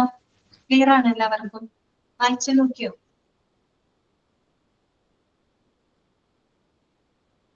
ഓക്കെ ആണല്ലോ? സലൈവറി ഗ്ലാൻഡ് എന്ന് പറഞ്ഞു കഴിഞ്ഞാൽ ഉമിനീർ ഗ്രന്ഥികളാണ് കേട്ടോ. ഉമിനീർ ഗ്രന്ഥികൾ, നമ്മുടെ വായ്ക്കകത്ത് ഉമിനീർ ഉണ്ടാക്കുന്ന ഉമിനീർ ഗ്രന്ഥികളുണ്ട്, അതിന് വരുന്ന പ്രശ്നങ്ങളാണ് കേട്ടോ. നെക്സ്റ്റ് ഡിപ്പാർട്ട്മെന്റിലോട്ട് പോവാം കേട്ടോ. അടുത്ത ഡിപ്പാർട്ട്മെന്റിലോട്ട് പോവാൻ നമുക്ക്. അടുത്തതാണ് എൻഡോക്രൈനോളജി. ഇത് ഡിപ്പാർട്ട്മെന്റ് ആണ് എൻഡോക്രൈനോളജി. ഇപ്പൊ നമ്മളിപ്പോ നിലവിൽ എത്ര ഡിപ്പാർട്ട്മെന്റ്സ് പഠിച്ചു? നമ്മള് OPD പഠിച്ചു, കാഷ്വാലിറ്റി പഠിച്ചു, കാർഡിയോളജി പഠിച്ചു, അനസ്തേഷ്യോളജി അല്ലെ, അനസ്തേഷ്യ ഡിപ്പാർട്ട്മെന്റ് പഠിച്ചു. പിന്നെ നമ്മൾ പറഞ്ഞത് നമ്മുടെ ICU അല്ലെ, ഇന്റൻസീവ് കെയർ യൂണിറ്റ് പഠിച്ചു, ഡെർമറ്റോളജി, പിന്നെ ENT കേട്ടോ. ഇത്രയും ഡിപ്പാർട്ട്മെന്റുകൾ നമ്മൾ പറഞ്ഞു കഴിഞ്ഞു. ഇതെല്ലാം നിങ്ങൾക്ക് ക്ലിയർ ആണെന്ന് വിചാരിക്കും കേട്ടോ. നെക്സ്റ്റ് ഡിപ്പാർട്ട്മെന്റ് ആണ് എൻഡോക്രൈനോളജി കേട്ടോ. എന്താണ് എൻഡോക്രൈനോളജി? എവിടെയെങ്കിലും കേട്ടിട്ടുണ്ടോ നിങ്ങള്? Okay, very good. ഡാനിയെ പറഞ്ഞു അന്തസ്രാവി ഗ്രന്ഥികൾ. പിന്നെ വേറെ ആരെങ്കിലും കേട്ടിട്ടുണ്ടോ എൻഡോക്രൈനോളജിയെ പറ്റിയിട്ട്? ആരും കേട്ടിട്ടില്ല? ഓക്കെ ഗംഗ, കുഴപ്പമില്ല കേട്ടോ, കേട്ടിട്ടില്ല. ശരി, അപ്പൊ നമുക്ക് പഠിക്കാം എൻഡോക്രൈനോളജി കേട്ടോ. അപ്പൊ ആദ്യം തന്നെ എൻഡോക്രൈനോളജിയെ പറ്റി പഠിക്കുന്നതിനേക്കാളും മുമ്പ് ആദ്യം നമ്മൾ എന്താണ് എൻഡോക്രൈൻ സിസ്റ്റം എന്നുള്ളത് നമ്മൾ മനസ്സിലാക്കണം അല്ലെ. എൻഡോക്രൈൻ സിസ്റ്റം എന്താണെന്ന് അറിഞ്ഞിട്ട് വേണം നമ്മൾ എൻഡോക്രൈനോളജി ഡിപ്പാർട്ട്മെന്റിലോട്ട് പോകാനായിട്ട്. ശരിക്കും പറഞ്ഞാല് നമ്മുടെ ഹ്യൂമൻ ബോഡി എടുക്കുകയാണെങ്കിൽ ശരിക്കും ഭയങ്കര അത്ഭുതമായിട്ടുള്ള ഒരു കാര്യമാണ്. നമ്മൾ വിചാരിക്കും ഇത്രയും കുഞ്ഞു ശരീരത്തില് എന്തുമാത്രം സിസ്റ്റങ്ങളാണ് നമ്മുടെ ശരീരത്തിനകത്ത് ഉള്ളത് ശരിക്കും അല്ലെ. അപ്പൊ അത്രയും അത്ഭുതം ഉള്ളൊരു സംഭവമാണ് നമ്മുടെ ഹ്യൂമൻ ബോഡി എന്ന് പറയുന്നത് അല്ലെ. കാര്യം പല ടൈപ്പ് ഓഫ് സിസ്റ്റംസ് ഉണ്ട് അല്ലെ. ബ്ലഡ് സർക്കുലേറ്ററി സിസ്റ്റം ഉണ്ട് അല്ലെ, അതുപോലെ തന്നെ രക്തപര്യന വ്യവസ്ഥയുണ്ട്, നാഡീ വ്യവസ്ഥയുണ്ട്, വിസർജന വ്യവസ്ഥയുണ്ട്, പ്രത്യുത്പാദന വ്യവസ്ഥയുണ്ട് അല്ലെ. അങ്ങനെ എന്തെല്ലാം സിസ്റ്റംസ് ആണ് നമ്മുടെ ശരീരത്തിനകത്തുള്ളത്. അതുപോലെ ഒരു സിസ്റ്റം തന്നെയാണ് എൻഡോക്രൈൻ സിസ്റ്റം, അഥവാ മലയാളത്തിൽ നമ്മൾ പറയും അന്തസ്രാവി വ്യവസ്ഥ എന്ന് പറഞ്ഞിട്ട്. നമ്മൾ സ്കൂളിലൊക്കെ പഠിച്ചിട്ടുണ്ട് ഇത്, അപ്പൊ മറന്നുപോയിട്ടുണ്ടാവും നിങ്ങള്. അന്തസ്രാവി വ്യവസ്ഥ എന്നാണ് പറയുന്നത്. എന്താണ് ഈ എൻഡോക്രൈൻ സിസ്റ്റം എന്നതുകൊണ്ട് എന്താണ് ഉദ്ദേശിക്കുന്നത്? അതായത് ചില രാസവസ്തുക്കളുടെ ഉൽപാദനത്തിലൂടെ, ശ്രദ്ധിച്ചു കേൾക്കാം കേട്ടോ, ചില രാസവസ്തുക്കളുടെ ഉൽപാദനത്തിലൂടെ നമ്മുടെ മനുഷ്യ ശരീരത്തിലെ എല്ലാ പ്രവർത്തനങ്ങളെയും കൺട്രോൾ ചെയ്യും, അതായത് നിയന്ത്രിക്കുകയും പിന്നെന്താണ് ഏകോപിപ്പിക്കുകയൊക്കെ ചെയ്യുന്ന ഒരു അവയവ വ്യവസ്ഥയാണ് നമ്മൾ എൻഡോക്രൈൻ സിസ്റ്റം അഥവാ അന്തസ്രാവി വ്യവസ്ഥ എന്ന് പറയുന്നത്. അതായത് ചില രാസവസ്തുക്കളുടെ ഉൽപാദനത്തിലൂടെ നമ്മുടെ ശരീരത്തിൽ നടക്കുന്ന ഒരു വിധപ്പെട്ട എല്ലാ പ്രവർത്തനങ്ങളെയും കൺട്രോൾ ചെയ്യും, കോർഡിനേറ്റ് ഒക്കെ ചെയ്യുന്ന ഒരു സിസ്റ്റം, ഓക്കെ, ഒരു അവയവ വ്യവസ്ഥ, അതിനെയാണ് നമ്മൾ എൻഡോക്രൈൻ സിസ്റ്റം എന്ന് ഉദ്ദേശിക്കുന്നത്. അപ്പൊ ഞാൻ പറഞ്ഞു ചില രാസവസ്തുക്കൾ എന്ന് പറഞ്ഞു. ഏതാണ് ഈ രാസവസ്തുക്കള്? ഏതായിരിക്കും? ഗസ് ചെയ്യാൻ പറ്റുമോ എന്നൊക്കെ? ഏതായിരിക്കും ഈ രാസവസ്തുക്കള് എന്ന് ആലോചിച്ച് നോക്കി. അറിയില്ല, ആർക്കും അറിയില്ല. ഏതായിരിക്കും? ഹോർമോണുകളാണ് കേട്ടോ. ഇതാണ് ഹോർമോണുകളാണ്.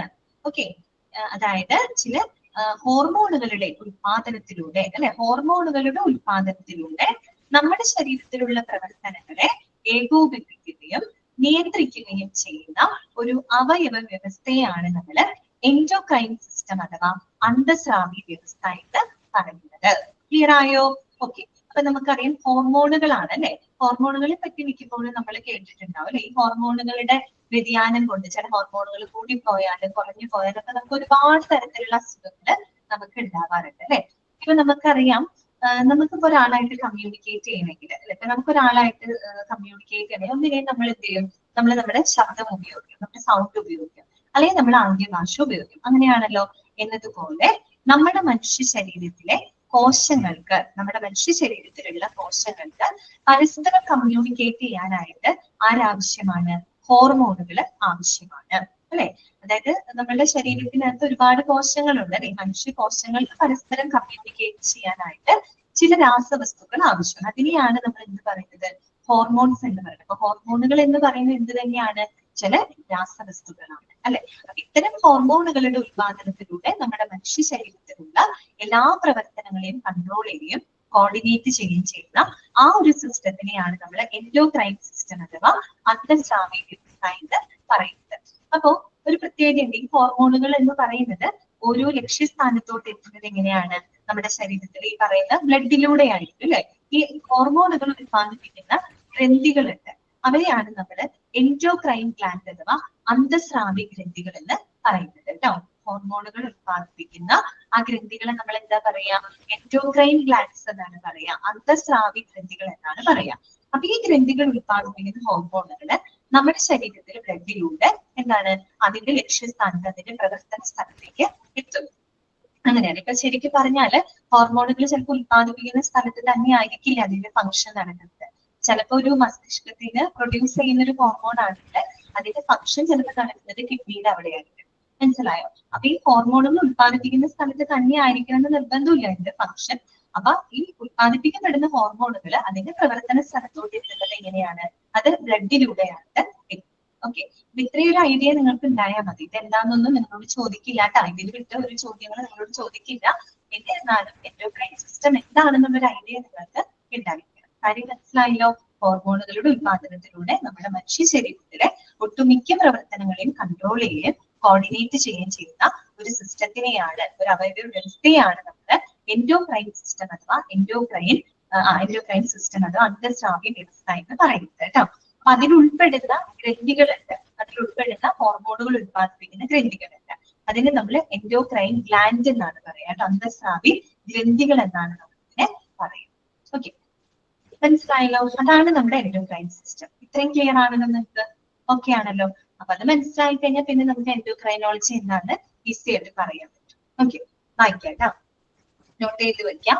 Endocrinology is the study of the medicine that relates to the endocrine system. അല്ലെ, നമ്മൾ ഈ പറഞ്ഞ എൻഡോക്രൈൻ സിസ്റ്റവുമായിട്ട് ബന്ധപ്പെട്ട ആ ഒരു സ്പെഷ്യാലിറ്റിനെയാണ് നമ്മൾ എൻഡോക്രൈനോളജി എന്ന് പറയുന്നത്. ഇനി നോക്കൂ കേട്ടോ. ഇനിയുള്ളത് ഇമ്പോർട്ടന്റ് ആണ്, നോട്ട് ചെയ്ത് വെക്കണം. The body endocrine system includes, ഇനി നമ്മുടെ എൻഡോക്രൈൻ സിസ്റ്റത്തിൽ ഉൾപ്പെടുന്ന ഗ്ലാൻഡുകൾ ഏതൊക്കെയാണ്? അത് പ്രത്യേകം നിങ്ങൾ മനസ്സിലാക്കി വെക്കണം കേട്ടോ. ആ ഗ്ലാൻഡുകൾ ഏതൊക്കെയാണ്? പേര് കേൾക്കുമ്പോൾ നിങ്ങൾക്ക് മനസ്സിലാവുന്നത് എൻഡോക്രൈൻ ഗ്ലാൻഡുകളാണെന്ന് നിങ്ങൾക്ക് മനസ്സിലാവണം കേട്ടോ. കാര്യം ഗ്ലാൻഡ് തന്നിട്ട് ഇതുമായിട്ട് ബന്ധപ്പെട്ട പ്രശ്നങ്ങൾ ഏത് ഡിപ്പാർട്ട്മെന്റിലാണ് ഹാൻഡിൽ ചെയ്യുക ചോദിച്ചു കഴിഞ്ഞാൽ തെറ്റിപ്പോകരുത്. അപ്പൊ നോക്കൂ, the body endocrine system includes ഏതൊക്കെയാണെന്ന് നോക്കിയേ. പാൻക്രിയാസ്, പിന്നെ തൈറോയിഡ്, അതുപോലെ തൈറോയിഡ് കഴിഞ്ഞിട്ട് ഒരു കോമ വേണം കേട്ടോ. Parathyroid, pineal gland, hypothalamus, adrenal gland, pituitary gland and the ovaries and ടെസ്റ്റിസ്.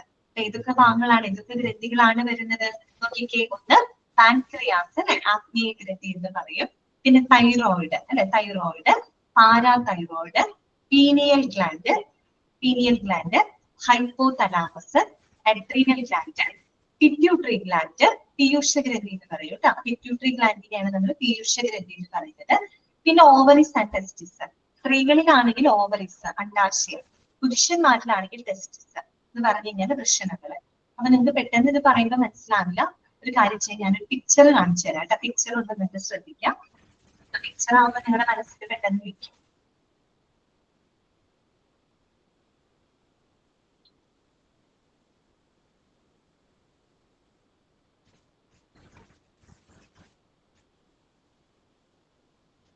Picture കാണുന്നുണ്ടോ?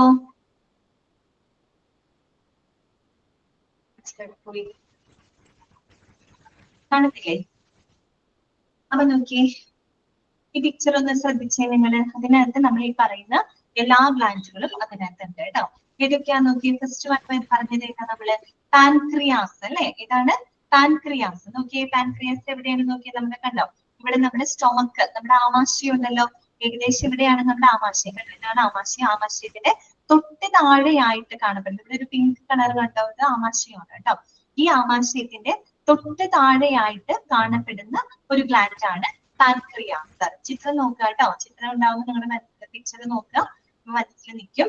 പാൻക്രിയാസ് കേട്ടോ. നമ്മുടെ സ്റ്റൊമക്ക്, നമ്മുടെ ആമാശയം ഉണ്ടല്ലോ, ആമാശയത്തിന്റെ താഴെയായിട്ട് ഏകദേശം ഒരു ലീഫിന്റെ ഷേപ്പ് എന്ന് വെച്ചാൽ ഒരു നീണ്ട ഒരു ലീഫ്, ഒരു റെഡ് ഷേപ്പിൽ കാണുന്ന ഈ ഒരു ഗ്ലാൻഡ് ആണ് പാൻക്രിയാസ് എന്ന് പറയുന്നത്. മലയാളത്തിൽ നമ്മൾ പറയും ആഗ്നേയ ഗ്രന്ഥി എന്ന് പറയും. എന്താണ് പറയാ? ആഗ്നേയ ഗ്രന്ഥി കേട്ടോ. ഈ ആഗ്നേയ ഗ്രന്ഥി ഉത്പാദിപ്പിക്കുന്ന ഹോർമോണുകൾ ഏതാണെന്നറിയോ? ഇൻസുലിനും ഗ്ലൂക്കഗോണും കേട്ടോ. ഹോർമോൺ ഒന്നും നിങ്ങൾ പഠിക്കേണ്ട. പക്ഷെ എന്താണ്, ഈ പാൻക്രിയാസ് ഉത്പാദിപ്പിക്കുന്ന ഹോർമോണാണ് നമ്മുടെ ഇൻസുലിൻ എന്ന് പറയും. ഇൻസുലിൻ ഉണ്ട്, ഗ്ലൂക്കഗോൺ ഉണ്ട് കേട്ടോ. ഈ ഇൻസുലിന്റെ വാരിയേഷൻ മൂലമാണ് നമുക്ക് ഡയബറ്റീസ് പോലെയുള്ള പ്രശ്നങ്ങളൊക്കെ ഉണ്ടാവുന്നത്. ഓക്കെ, അപ്പൊ ഇതാണ് പാൻക്രിയാസ്. പിന്നെ നമ്മൾ പറഞ്ഞത് ഏതാ? പാൻക്രിയാസിന് തൈറോയിഡ് അല്ലെ. തൈറോയിഡ് പറഞ്ഞു നോക്കി. തൈറോയിഡ് ഗ്ലാൻഡ് എവിടെയാണ് നോക്കിയത്? നമ്മുടെ ഈ ത്രോട്ടിന്റെ ഭാഗത്ത് കണ്ടോ, രണ്ട് ലോബുകൾ പോലെ കാണപ്പെടുന്ന ഈ ഒരു ഗ്ലാൻഡ് ആണ് തൈറോയിഡ് ഗ്ലാൻഡ് കേട്ടോ. Thyroid gland. ഈ തൈറോയിഡ് ഗ്ലാൻഡിന്റെ തൊട്ട് പുറകിലായിട്ട്, നമുക്ക് പിക്ചറിൽ ഇല്ല പക്ഷെ നമ്മൾ അണ്ടർസ്റ്റുഡ് ആണ് അവിടെ. ഈ തൈറോയിഡ് ഗ്ലാൻഡ് ആണ് ഈ രണ്ട് ലോബുകളിലായിട്ട് കാണപ്പെടുന്നത്. നമ്മുടെ ത്രോട്ടിന്റെ ഭാഗത്താണ് കേട്ടോ. അതിന്റെ തൊട്ട് പുറകെ കാണപ്പെടുന്നതാണ് പാരാതൈറോയിഡ് ഗ്ലാൻഡ് കേട്ടോ. എന്നുവെച്ചാൽ പാര എന്ന് വെച്ചാൽ പാരപണിയാന്ന് ഓർത്താൽ മതി. തൈറോയിഡ് ചെയ്യുന്ന എന്താണ്?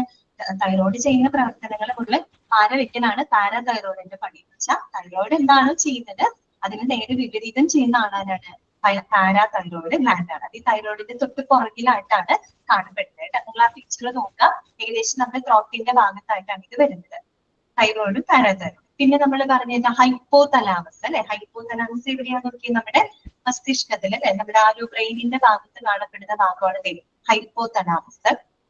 ഹൈപ്പോ തലാമസിന്റെ ഏകദേശം അടിഭാഗത്തായിട്ടാണ് നമ്മുടെ കണ്ടോ പീനിയൽ ഗ്ലാൻഡ്. അതും ഈ പറയുന്ന പീനിയൽ ഗ്ലാൻഡ് കേട്ടോ, പീനിയൽ ഗ്ലാൻഡ് നമ്മള് എന്താ പറയുക, പീനിയൽ ഗ്രന്ഥി, ജൈവ ഘടികാരം എന്നൊക്കെ നമ്മൾ പറയും. ജൈവ ഘടികാരം അതായത് ഈ മെലാറ്റോണിൻ, സെറാട്ടോണിൻ അങ്ങനെയൊക്കെയുള്ള ഹോർമോണുകൾ ഉത്പാദിപ്പിക്കുന്നത് പീനിയൽ ഗ്ലാൻഡ് ആണ്. നമ്മുടെ ഉറക്കം നിശ്ചയിക്കുന്നത്, അല്ലെങ്കിൽ നമുക്ക് മൂഡ് സ്വിങ്സ് ഒക്കെ വരില്ലേ, അതൊക്കെ വരുത്തുന്നത് ഈ ഒരു പീനിയൽ ഗ്ലാൻഡ് ഉത്പാദിപ്പിക്കുന്ന ഹോർമോണുകൾ കൊണ്ടാണ് കേട്ടോ.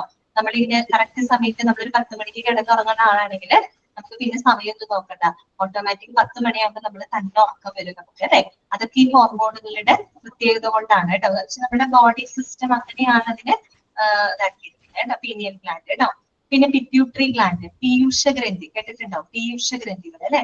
ഓക്കെ, അത് ഹൈപ്പോ തലാമസിന്റെ അടിയിലായിട്ടാണ്. അപ്പൊ നോക്കി, hypo thalamus, pineal gland, pituitary gland, ഇത് മൂന്നും കാണപ്പെടുന്നത് നമ്മുടെ മസ്തിഷ്കത്തിലാണ് കേട്ടോ, നമ്മുടെ ആ ഒരു എന്താ പറയാ ബ്രെയിനിന്റെ ഭാഗത്തായിട്ടാണ് കാണപ്പെടുന്നത്.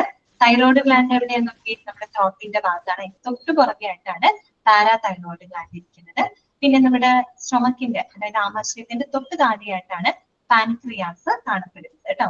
പിന്നെ നമ്മൾ പറഞ്ഞത് ഏതായിരുന്നു, ഏത് ഗ്ലാൻഡ് പറഞ്ഞത്, അഡ്രീനൽ ഗ്ലാൻഡ് അല്ലെ. അഡ്രീനൽ ഗ്ലാൻഡ് അവിടെ നമ്മൾ പറഞ്ഞില്ലേ, അഡ്രീനൽ ഗ്ലാൻഡ് ഏതാണ്, അഡ്രീനൽ ഗ്ലാൻഡ് നോക്കിയേ, നമ്മുടെ കിഡ്നി കണ്ടോ നിങ്ങൾ, കിഡ്നി, ഈ കിഡ്നിയുടെ മുകളിലായിട്ട് കണ്ട ചെറിയൊരു, നമുക്ക് ഫോക്കസ് ചെയ്യാൻ പറ്റില്ല, ഈ കിഡ്നിയുടെ മുകളിലായിട്ടാണ് കേട്ടോ, മുകളിലായിട്ട് ശരിക്കും പറഞ്ഞൊരു ഹാറ്റ് പോലെ, തൊപ്പി പോലെ ഒരു ചെറിയൊരു ട്രയാങ്കിൾ ഷേപ്പിൽ കാണപ്പെടുന്ന ഒരു ഗ്ലാൻഡ് ആണ് അഡ്രീനൽ ഗ്ലാൻഡ് എന്ന് പറയുന്നത് കേട്ടോ. അഡ്രീനൽ ഗ്ലാൻഡ് എവിടെയാന്ന് നോക്കി, നമ്മുടെ കിഡ്നി, നമുക്ക് 2 കിഡ്നി ഉണ്ട് കണ്ടോ, ഈ 2 കിഡ്നികളുടെ മുകളിലായിട്ട് ഒരു തൊപ്പി പോലെ ഒരു ട്രയാങ്കിൾ ഷേപ്ഡ് ആയിട്ട് കാണപ്പെടുന്ന ഗ്ലാൻഡ് ആണ് അഡ്രീനൽ ഗ്ലാൻഡ് എന്ന് പറയുന്നത് കേട്ടോ.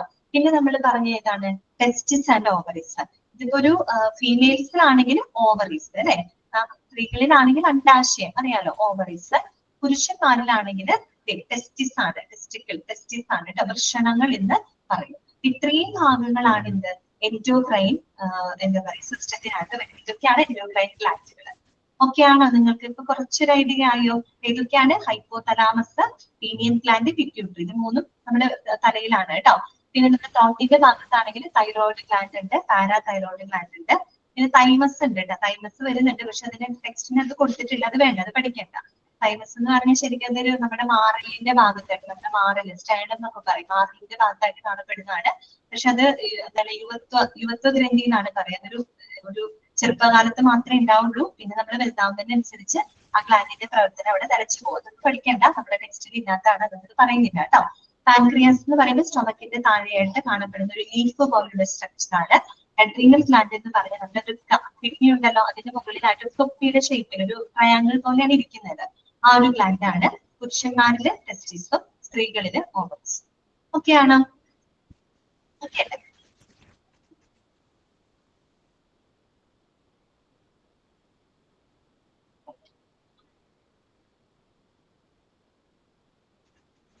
അപ്പൊ അതൊക്കെയാണ് അവിടെ പറയുന്നത്. അപ്പൊ ഇതൊക്കെയാണ് ഇനി വായിച്ചു നോക്കി നിങ്ങള്. The body endocrine system includes pancreas, thyroid, parathyroid, pineal gland, hypothalamus, adrenal gland, pituitary gland and ovaries and testes. മറക്കരുത് കേട്ടോ. ഈ ഗ്ലാൻഡുകൾ തന്നിട്ട് ഏതെങ്കിലും ഒരു ഗ്ലാൻഡ് എടുത്ത് തന്നിട്ട് നിങ്ങളോട് ചോദിക്കും, ഈ ഗ്ലാൻഡുമായിട്ട് ബന്ധപ്പെട്ടുണ്ടാകുന്ന പ്രോബ്ലംസ് ഏത് ഡിപ്പാർട്ട്മെന്റിലാണ് ഹാൻഡിൽ ചെയ്യുന്നത്. അപ്പൊ ഓപ്ഷൻസ് കാണുമ്പോൾ തിരിച്ചറിയണം, അത് എൻഡോക്രൈൻ സിസ്റ്റത്തിന്റെ ഭാഗമാണ്, അത് എൻഡോക്രൈൻ ഗ്ലാൻഡ് ആണ്, അതുകൊണ്ട് എൻഡോക്രൈനോളജി ഡിപ്പാർട്ട്മെന്റിലായിരിക്കും അതിന്റെ ട്രീറ്റ്മെന്റ് കൊടുക്കുന്നത്. അങ്ങനെ നിങ്ങൾ ചിന്തിക്കണം കേട്ടോ. ഓക്കെ, നെക്സ്റ്റ് നോക്കാം നമുക്ക് എന്താണ് എൻഡോക്രൈനോളജി എന്നുള്ളതിന് കറക്റ്റ് ഡെഫിനേഷൻ ആണ് കൊടുത്തിട്ടുണ്ട് കേട്ടോ, അണ്ടർലൈൻ ചെയ്ത് വെച്ചേക്കാം. Endocrinology is a medical super specialty that deals with the study of hormones and hormones related to the glands. അല്ലെ, ഈ പറയുന്ന ഹോർമോണുകളെ കുറിച്ചും ഹോർമോണുകൾ ഉത്പാദിപ്പിക്കുന്ന ഈ പറയുന്ന എൻഡോക്രൈൻ ഗ്ലാൻഡുകളെ കുറിച്ചുള്ള ആ ഒരു എന്താ പറയുക സ്റ്റഡി, അതിന്റെ ആ ഒരു പഠനം, അതിനെയാണ് നമ്മൾ എൻഡോക്രൈനോളജി എന്ന് പറയുന്നത്. നമ്മൾ ശരിക്കും പറഞ്ഞ ഹോർമോണുകൾ പഠിക്കാൻ പോയി കഴിഞ്ഞാൽ ഒരുപാട് അതൊരു വലിയൊരു വാസ്റ്റ് ആയിട്ടുള്ള ഒരു ഏരിയയാണ് ഹോർമോണുകൾ. കാര്യം നമ്മൾ ഈ പറഞ്ഞ എൻഡോക്രൈൻ ഗ്ലാൻഡ്സ് എന്താ പറയാ ഒന്നോ രണ്ടോ ഹോർമോണുകൾ ഓരോന്നും ഉത്പാദിപ്പിക്കുന്നുണ്ട്. ഓരോ ഹോർമോണുകളും ചെയ്യുന്നത് ഓരോരോ ഫങ്ഷൻസ് ആണ്. ഇപ്പൊ നമ്മൾ പറഞ്ഞല്ലോ പാൻക്രിയാസ് ഉത്പാദിപ്പിക്കുന്നതാണ് ഇൻസുലിനും ഗ്ലൂക്കഗോണും. അതിൽ ഇൻസുലിൻ ആണ് നമ്മുടെ ശരീരത്തിലെ ഗ്ലൂക്കോസിന്റെ ലെവൽ കൺട്രോൾ ചെയ്യാനായിട്ട് സഹായിക്കുന്നത്. അതുപോലെ ഗ്ലൂക്കഗോൺ ആണെങ്കിലും തിരിച്ച് ഇതുപോലെ തന്നെ ഗ്ലൂക്കോസിനെ ഒരെണ്ണം ഗ്ലൂക്കോസിനെ ഗ്ലൈക്കോജൻ ആക്കി മാറ്റുന്നു, മറ്റൊന്നും ഗ്ലൈക്കോജൻ തിരിച്ച് ഗ്ലൂക്കോസ്, അങ്ങനെ ഒരുപാട് കൺട്രോളിങ് നടക്കുന്നത് അതാണ്. അതുപോലെ നമ്മുടെ തൈറോയിഡ് ഗ്ലാൻഡ് എന്ന് പറഞ്ഞാൽ ഒരുപാട് ഹോർമോണുകൾ ശരിക്കും പറഞ്ഞാൽ നമ്മുടെ ശരീരത്തിന്റെ മെറ്റാബോളിസം നിയന്ത്രിക്കുന്നതിൽ ഏറ്റവും പ്രധാനപ്പെട്ട ഒരാളാണ് തൈറോയിഡ് ഗ്ലാൻഡ്.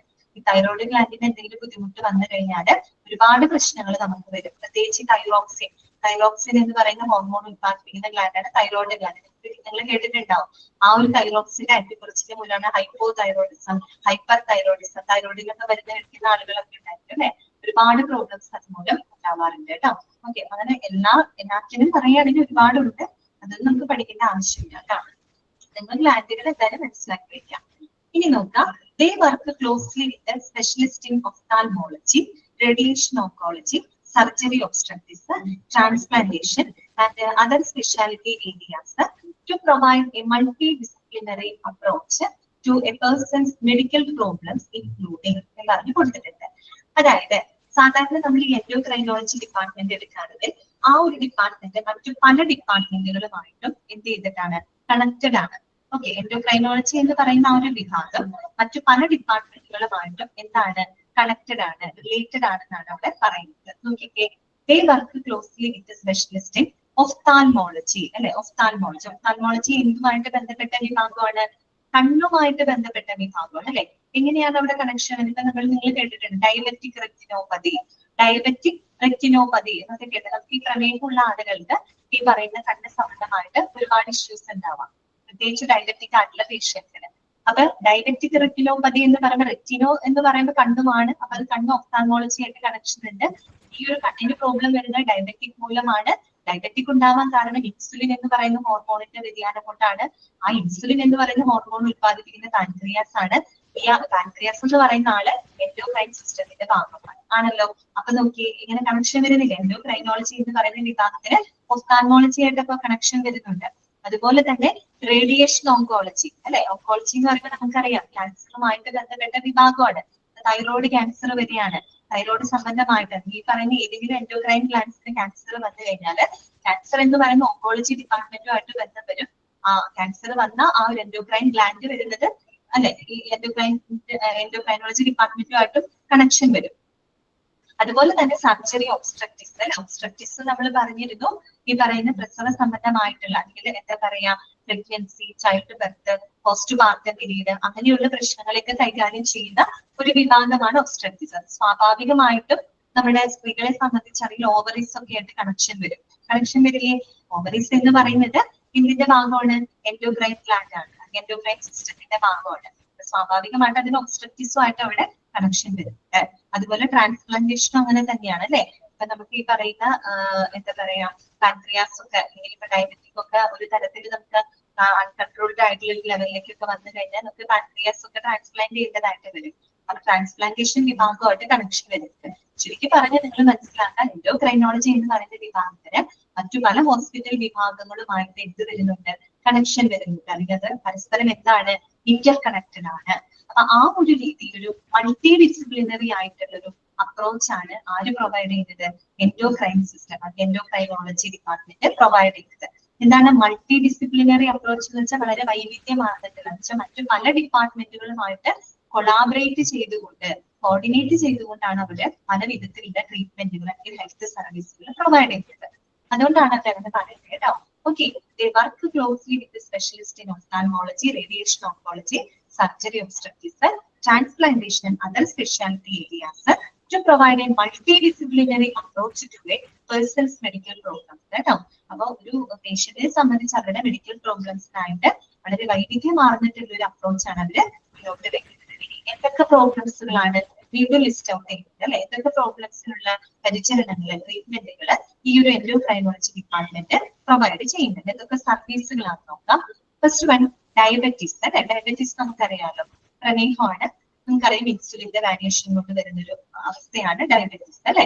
അപ്പൊ ഡയബറ്റീസ് പ്രോബ്ലംസ്, അതുപോലെ തന്നെ ന്യൂട്രീഷൻ പ്രോബ്ലംസ്, പോഷക പ്രശ്നങ്ങൾ നമുക്കറിയാം. നമ്മുടെ ഹോർമോണുകളുടെ ഇംബാലൻസ് ഒക്കെ കൊണ്ട് നമുക്ക് ഈ പറയുന്ന പോലെ ഭയങ്കര എന്താ പറയാ, നമുക്കൊരു ഭക്ഷണം കഴിക്കാൻ പറ്റാത്തൊരു സാഹചര്യങ്ങളൊക്കെ വരാം. അതുകൂടാതില്ല അങ്ങനെയൊക്കെ വരുമ്പോൾ ന്യൂട്രീഷൻ പ്രോബ്ലംസുകൾ വരും. പിന്നെ എന്താണ് ഓസ്റ്റിയോപോറോസിസ്. എന്താണ് ഓസ്റ്റിയോപോറോസിസ്? ബ്രാക്കറ്റിൽ കൊടുത്തിട്ടുണ്ട് കാൽഷ്യം ബോൺ ഡിസോർഡേഴ്സ് അല്ലെ. എന്താണ് ഓസ്റ്റിയോപോറോസിസ് എന്ന് പറഞ്ഞു കഴിഞ്ഞാല് അതായത് നമ്മുടെ അത് തന്നെ കറക്റ്റ് ആണ് ഡാനി, അസ്ഥിക്ഷയം അല്ലെ. അതായത് നമ്മുടെ ബോൺസുകൾ, നമ്മുടെ എല്ലുകള് ഫ്രജൈലാകുന്ന ഒരവസ്ഥയാണ് വെച്ചാൽ അത് വളരെ വീക്കായിട്ട് നമ്മുടെ എല്ലുകൾ പൊടിഞ്ഞു പോകുന്ന, എല്ലുകൾ അസ്ഥിക്ഷയം വരുന്ന അവസ്ഥ കേട്ടോ, ക്ഷയിച്ചു പോകുന്ന ഒരവസ്ഥ, അതിനെയാണ് നമ്മൾ ഓസ്റ്റിയോപോറോസിസ് എന്ന് പറയുന്നത്. കാൽസ്യം ബോൺ ഡിസോർഡേഴ്സ് ആണ്. നമുക്കറിയാലോ നമ്മുടെ എല്ലുകളുടെയും പല്ലുകളുടെയും ഒക്കെ വളർച്ചയ്ക്ക് ഏറ്റവും പ്രധാനപ്പെട്ട ഒരാളാണിത് കാൽസ്യം എന്ന് പറയുന്നത് അല്ലെ. അപ്പൊ കാൽസ്യം ആവശ്യമാണ് നമ്മുടെ ശരീരത്തിന്. പ്രത്യേകിച്ച് ഒരു 30 above ഒക്കെ ആയിക്കഴിഞ്ഞാല് നമ്മൾ കാൽസ്യം എന്ത് ചെയ്തിരിക്കണം, സപ്ലിമെന്റ് ചെയ്തിരിക്കണം, കാൽസ്യം കഴിച്ചിരിക്കണം. കാര്യം അല്ലെങ്കിൽ പിന്നെ ഓരോ വയസ്സ് ചെല്ലും തോറും എന്ത് സംഭവിക്കും, ഈ എല്ലുകൾക്കും പല്ലുകളൊക്കെ എന്ത് ചെയ്യും, കാൽസ്യത്തിന് വേണ്ടിയിട്ട് അത് നമ്മുടെ ശരീരത്തിലുള്ള അല്ലെങ്കിൽ എല്ലുകളിൽ നിന്നുമുള്ള കാൽസ്യമാണ് വലിച്ചെടുക്കുക ശരീരം. അങ്ങനെ വരുമ്പോൾ എന്ത് സംഭവിക്കും, ഈ എല്ലുകളൊക്കെ ക്ഷയിക്കാനായിട്ട് തുടങ്ങും. അപ്പൊ അങ്ങനെ വരുമ്പോൾ നമ്മൾ കൂടുതൽ കാൽസ്യം അടങ്ങുന്ന ഭക്ഷണത്തിൽ കാൽസ്യം ഇൻടേക്ക് ഒക്കെ നമ്മൾ എടുക്കേണ്ടതായിട്ട് വരും. പ്രത്യേകിച്ച് നമുക്ക് അറിയാം, വയസ്സായ ആളുകളൊക്കെ നോക്കിയാൽ അറിയാൻ പറ്റും, പെട്ടെന്ന് അവര് വീണൊക്കെ പോയി കഴിഞ്ഞാൽ ഭയങ്കര ബുദ്ധിമുട്ടാണ്. പെട്ടെന്ന് അവരുടെ എല്ലൊക്കെ പൊട്ടിപ്പോകും അല്ലെ. കാര്യം എന്താന്ന് വെച്ചാൽ ഈ ഒരു അസ്ഥിക്ഷയം സംഭവിക്കുന്നത് കൊണ്ടാണ് കേട്ടോ. അപ്പൊ ഓസ്റ്റിയോപോറോസിസ് അങ്ങനെയുള്ള പ്രശ്നങ്ങള്. കാര്യം കാൽസ്യത്തിന്റെ ഡിസോർഡർ ആണ്. കാൽസ്യത്തിന്റെ ഇതിനെ കൺട്രോൾ ചെയ്യുന്ന കാൽസിറ്റോണിൻ എന്ന് പറയുന്ന ഹോർമോൺ ഉണ്ട്. ഈ കാൽസിറ്റോണിൻ എന്ന് പറയുന്ന ഹോർമോണുകൾ ഉത്പാദിപ്പിക്കുന്നത് എൻഡോക്രൈൻ സിസ്റ്റത്തിന്റെ ഭാഗമാണ്. അപ്പൊ അതുകൊണ്ടാണ് അതൊക്കെ കണക്റ്റഡ് ആയിട്ട് വന്നത് കേട്ടോ. പിന്നെ വരുന്നത് പിറ്റ്യൂട്ടറി ഗൊണാഡ് അഡ്രീനൽ ഡിസോർഡേഴ്സ് അല്ലെ. പിറ്റ്യൂട്ടറി നമ്മൾ പറഞ്ഞതാണ്.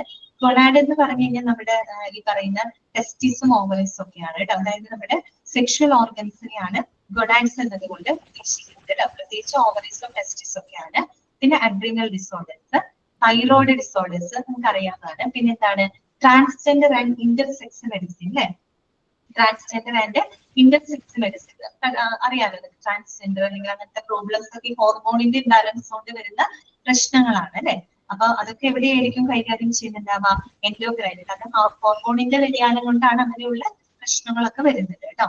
പിന്നെന്താണ് ട്രാൻസ്പ്ലാന്റേഷൻസ്. നമ്മൾ നേരത്തെ പറഞ്ഞു അല്ലെ, ട്രാൻസ്പ്ലാന്റേഷൻ ഏതെങ്കിലും പ്ലാന്റുകൾ, എൻഡോക്രൈൻ പ്ലാന്റുകൾ നമുക്ക് ട്രാൻസ്പ്ലാന്റ് ചെയ്യുന്നതായിട്ടൊക്കെ പറഞ്ഞു കഴിഞ്ഞാൽ അങ്ങനെയുള്ള ട്രീറ്റ്മെന്റുകളും ഈ ഒരു ഡിപ്പാർട്ട്മെന്റിൽ പ്രൊവൈഡ് ചെയ്യുന്നുണ്ട്. ക്ലിയർ ആയോ നിങ്ങൾക്ക് എൻഡോക്രൈനോളജി? നമ്മൾ ആദ്യം എന്താണ് എൻഡോക്രൈൻ സിസ്റ്റം എന്ന് പറഞ്ഞു. ഹോർമോണുകളുടെ ഉത്പാദനത്തിലൂടെ മനുഷ്യ ശരീരത്തിലെ പ്രവർത്തനങ്ങളെ കൺട്രോൾ ചെയ്യുകയും കോർഡിനേറ്റ് ചെയ്യുന്ന ഒരു സിസ്റ്റത്തിനെയാണ് നമ്മൾ എൻഡോക്രൈൻ സിസ്റ്റം അഥവാ അന്തസ്രാവി വ്യവസ്ഥ എന്ന് പറയുന്നത്. ഈ എൻഡോക്രൈൻ സിസ്റ്റവുമായിട്ട് ബന്ധപ്പെട്ട സ്പെഷ്യാലിറ്റിയാണ് എൻഡോക്രൈനോളജി എന്ന് പറയുന്നത്.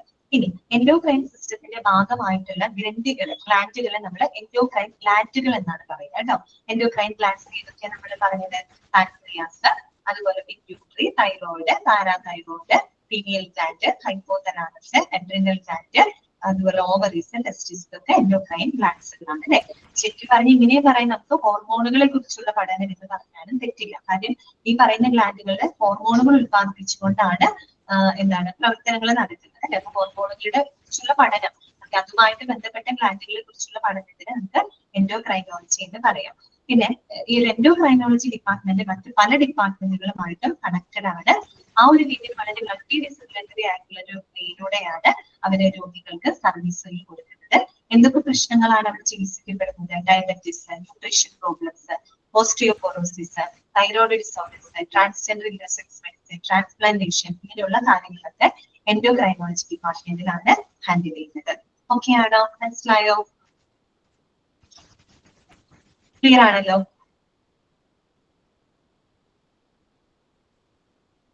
ഇനി നമുക്ക് അടുത്തൊരു ചെറിയൊരു ഡിപ്പാർട്ട്മെന്റ് കൂടിയിട്ട് അത് നമുക്ക് ജസ്റ്റ് ഒന്ന് തുടങ്ങിയിരിക്കാം കേട്ടോ. നെക്സ്റ്റ് ഡിപ്പാർട്ട്മെന്റ് ആണ് ജെറിയാട്രിക്സ് അല്ലെ. എന്താണ് ജെറിയാട്രിക്സ്?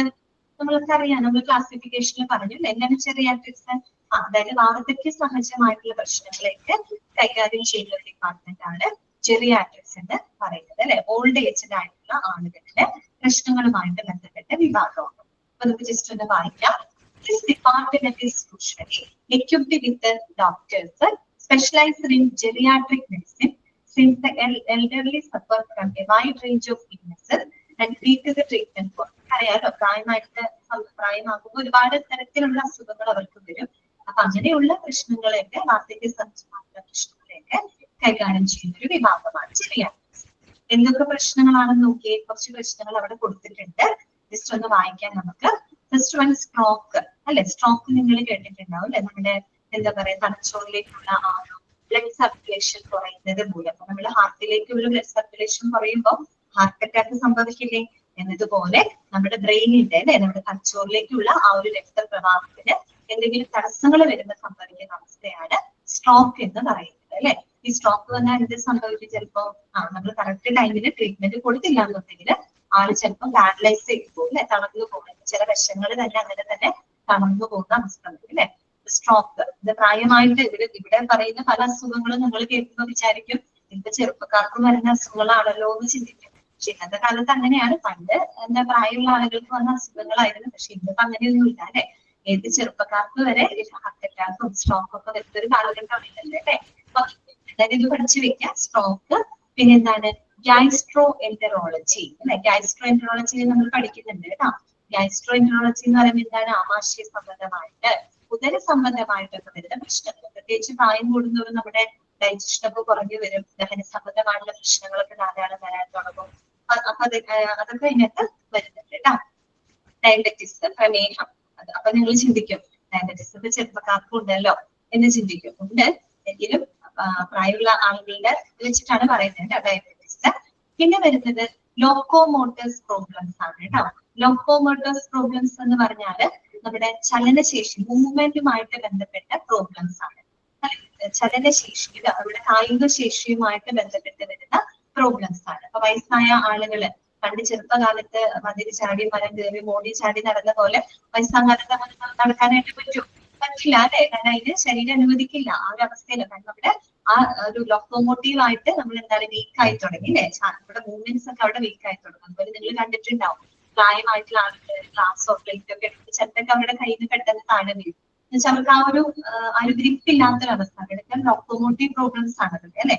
മൂവ്മെന്റ് ഒക്കെ അവർക്ക് വളരെ പതുക്കെ പഴയ പോലെ നടക്കാനോ സ്പീഡിൽ നടക്കാനോ അല്ലെങ്കിൽ ഓടാനോ ചാടാനോ ഒന്നും അവർക്ക് സാധിക്കാത്തൊരു സാഹചര്യം അല്ലെ. ഓക്കെ, ഇന്ന് ഇത്രയും മതി കേട്ടോ. നിങ്ങൾക്ക് അടുത്ത ക്ലാസ്സിൽ ഇതൊന്നും കൂടെ പറയാം.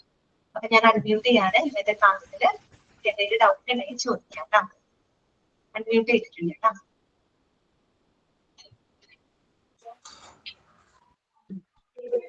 മേഡം ജെറിയാട്രിക്സിന്റെ ഡെഫിനിഷൻ ഒന്നും കൂടെ ഒന്ന് പറയൂ. ജെറിയാട്രിക്സ് എന്ന് പറഞ്ഞു കഴിഞ്ഞാല് department usually equipped with doctors specialised in geriatric. അതായത് പ്രായമായിട്ടുള്ളത് കേട്ടോ, വാർദ്ധക്യ സഹജമായിട്ടുള്ള പ്രശ്നങ്ങളെ കൈകാര്യം ചെയ്യുന്ന ഹോസ്പിറ്റൽ ഡിപ്പാർട്ട്മെന്റ് കേട്ടോ. പ്രായമായിട്ടുള്ള ആളുകളുടെ പ്രശ്നങ്ങളെയൊക്കെ കൈകാര്യം ചെയ്യുന്ന ഡിപ്പാർട്ട്മെന്റ് പറയാം.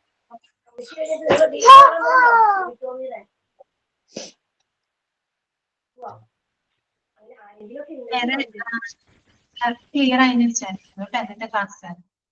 ഓക്കെ ആണോ? അങ്ങനെയാണെങ്കിൽ നമുക്ക് വൈൻഡപ്പ് ചെയ്യാം കേട്ടോ. അപ്പൊ അഡ്വാൻസ് ആയിട്ട് തന്നെ നിങ്ങൾക്ക് ഞാൻ വിശ്വാശംസകൾ അറിയിക്കാണ് കേട്ടോ. എനിക്ക് ക്ലാസ് ഉണ്ടാവില്ല. ഇപ്പൊ നമ്മളെപ്പോഴും മൺഡേ അല്ലേ വിഷു വരുന്നത്. എല്ലാവർക്കും ഹാപ്പി വിഷു കേട്ടോ. എല്ലാവരും നല്ല രീതിയിൽ തന്നെ വിഷു ഒക്കെ ആഘോഷിക്കാം. ഓക്കെ, ഇപ്പൊ വിഷുവിന് പടക്കം പൊട്ടിച്ച് കമ്പിത്തിരിയൊക്കെ കത്തിച്ച് അവസാനം തിരിച്ചു വരുമ്പോ ആ പുകയിലെല്ലാം പോകരുത് കേട്ടോ. ഇതൊക്കെ മനസ്സിലാക്കി വെക്കണം എല്ലാവരും. ഒരിക്കൽ കൂടെ ഹാപ്പി വിഷു കേട്ടോ. ഓക്കെ, ശരി.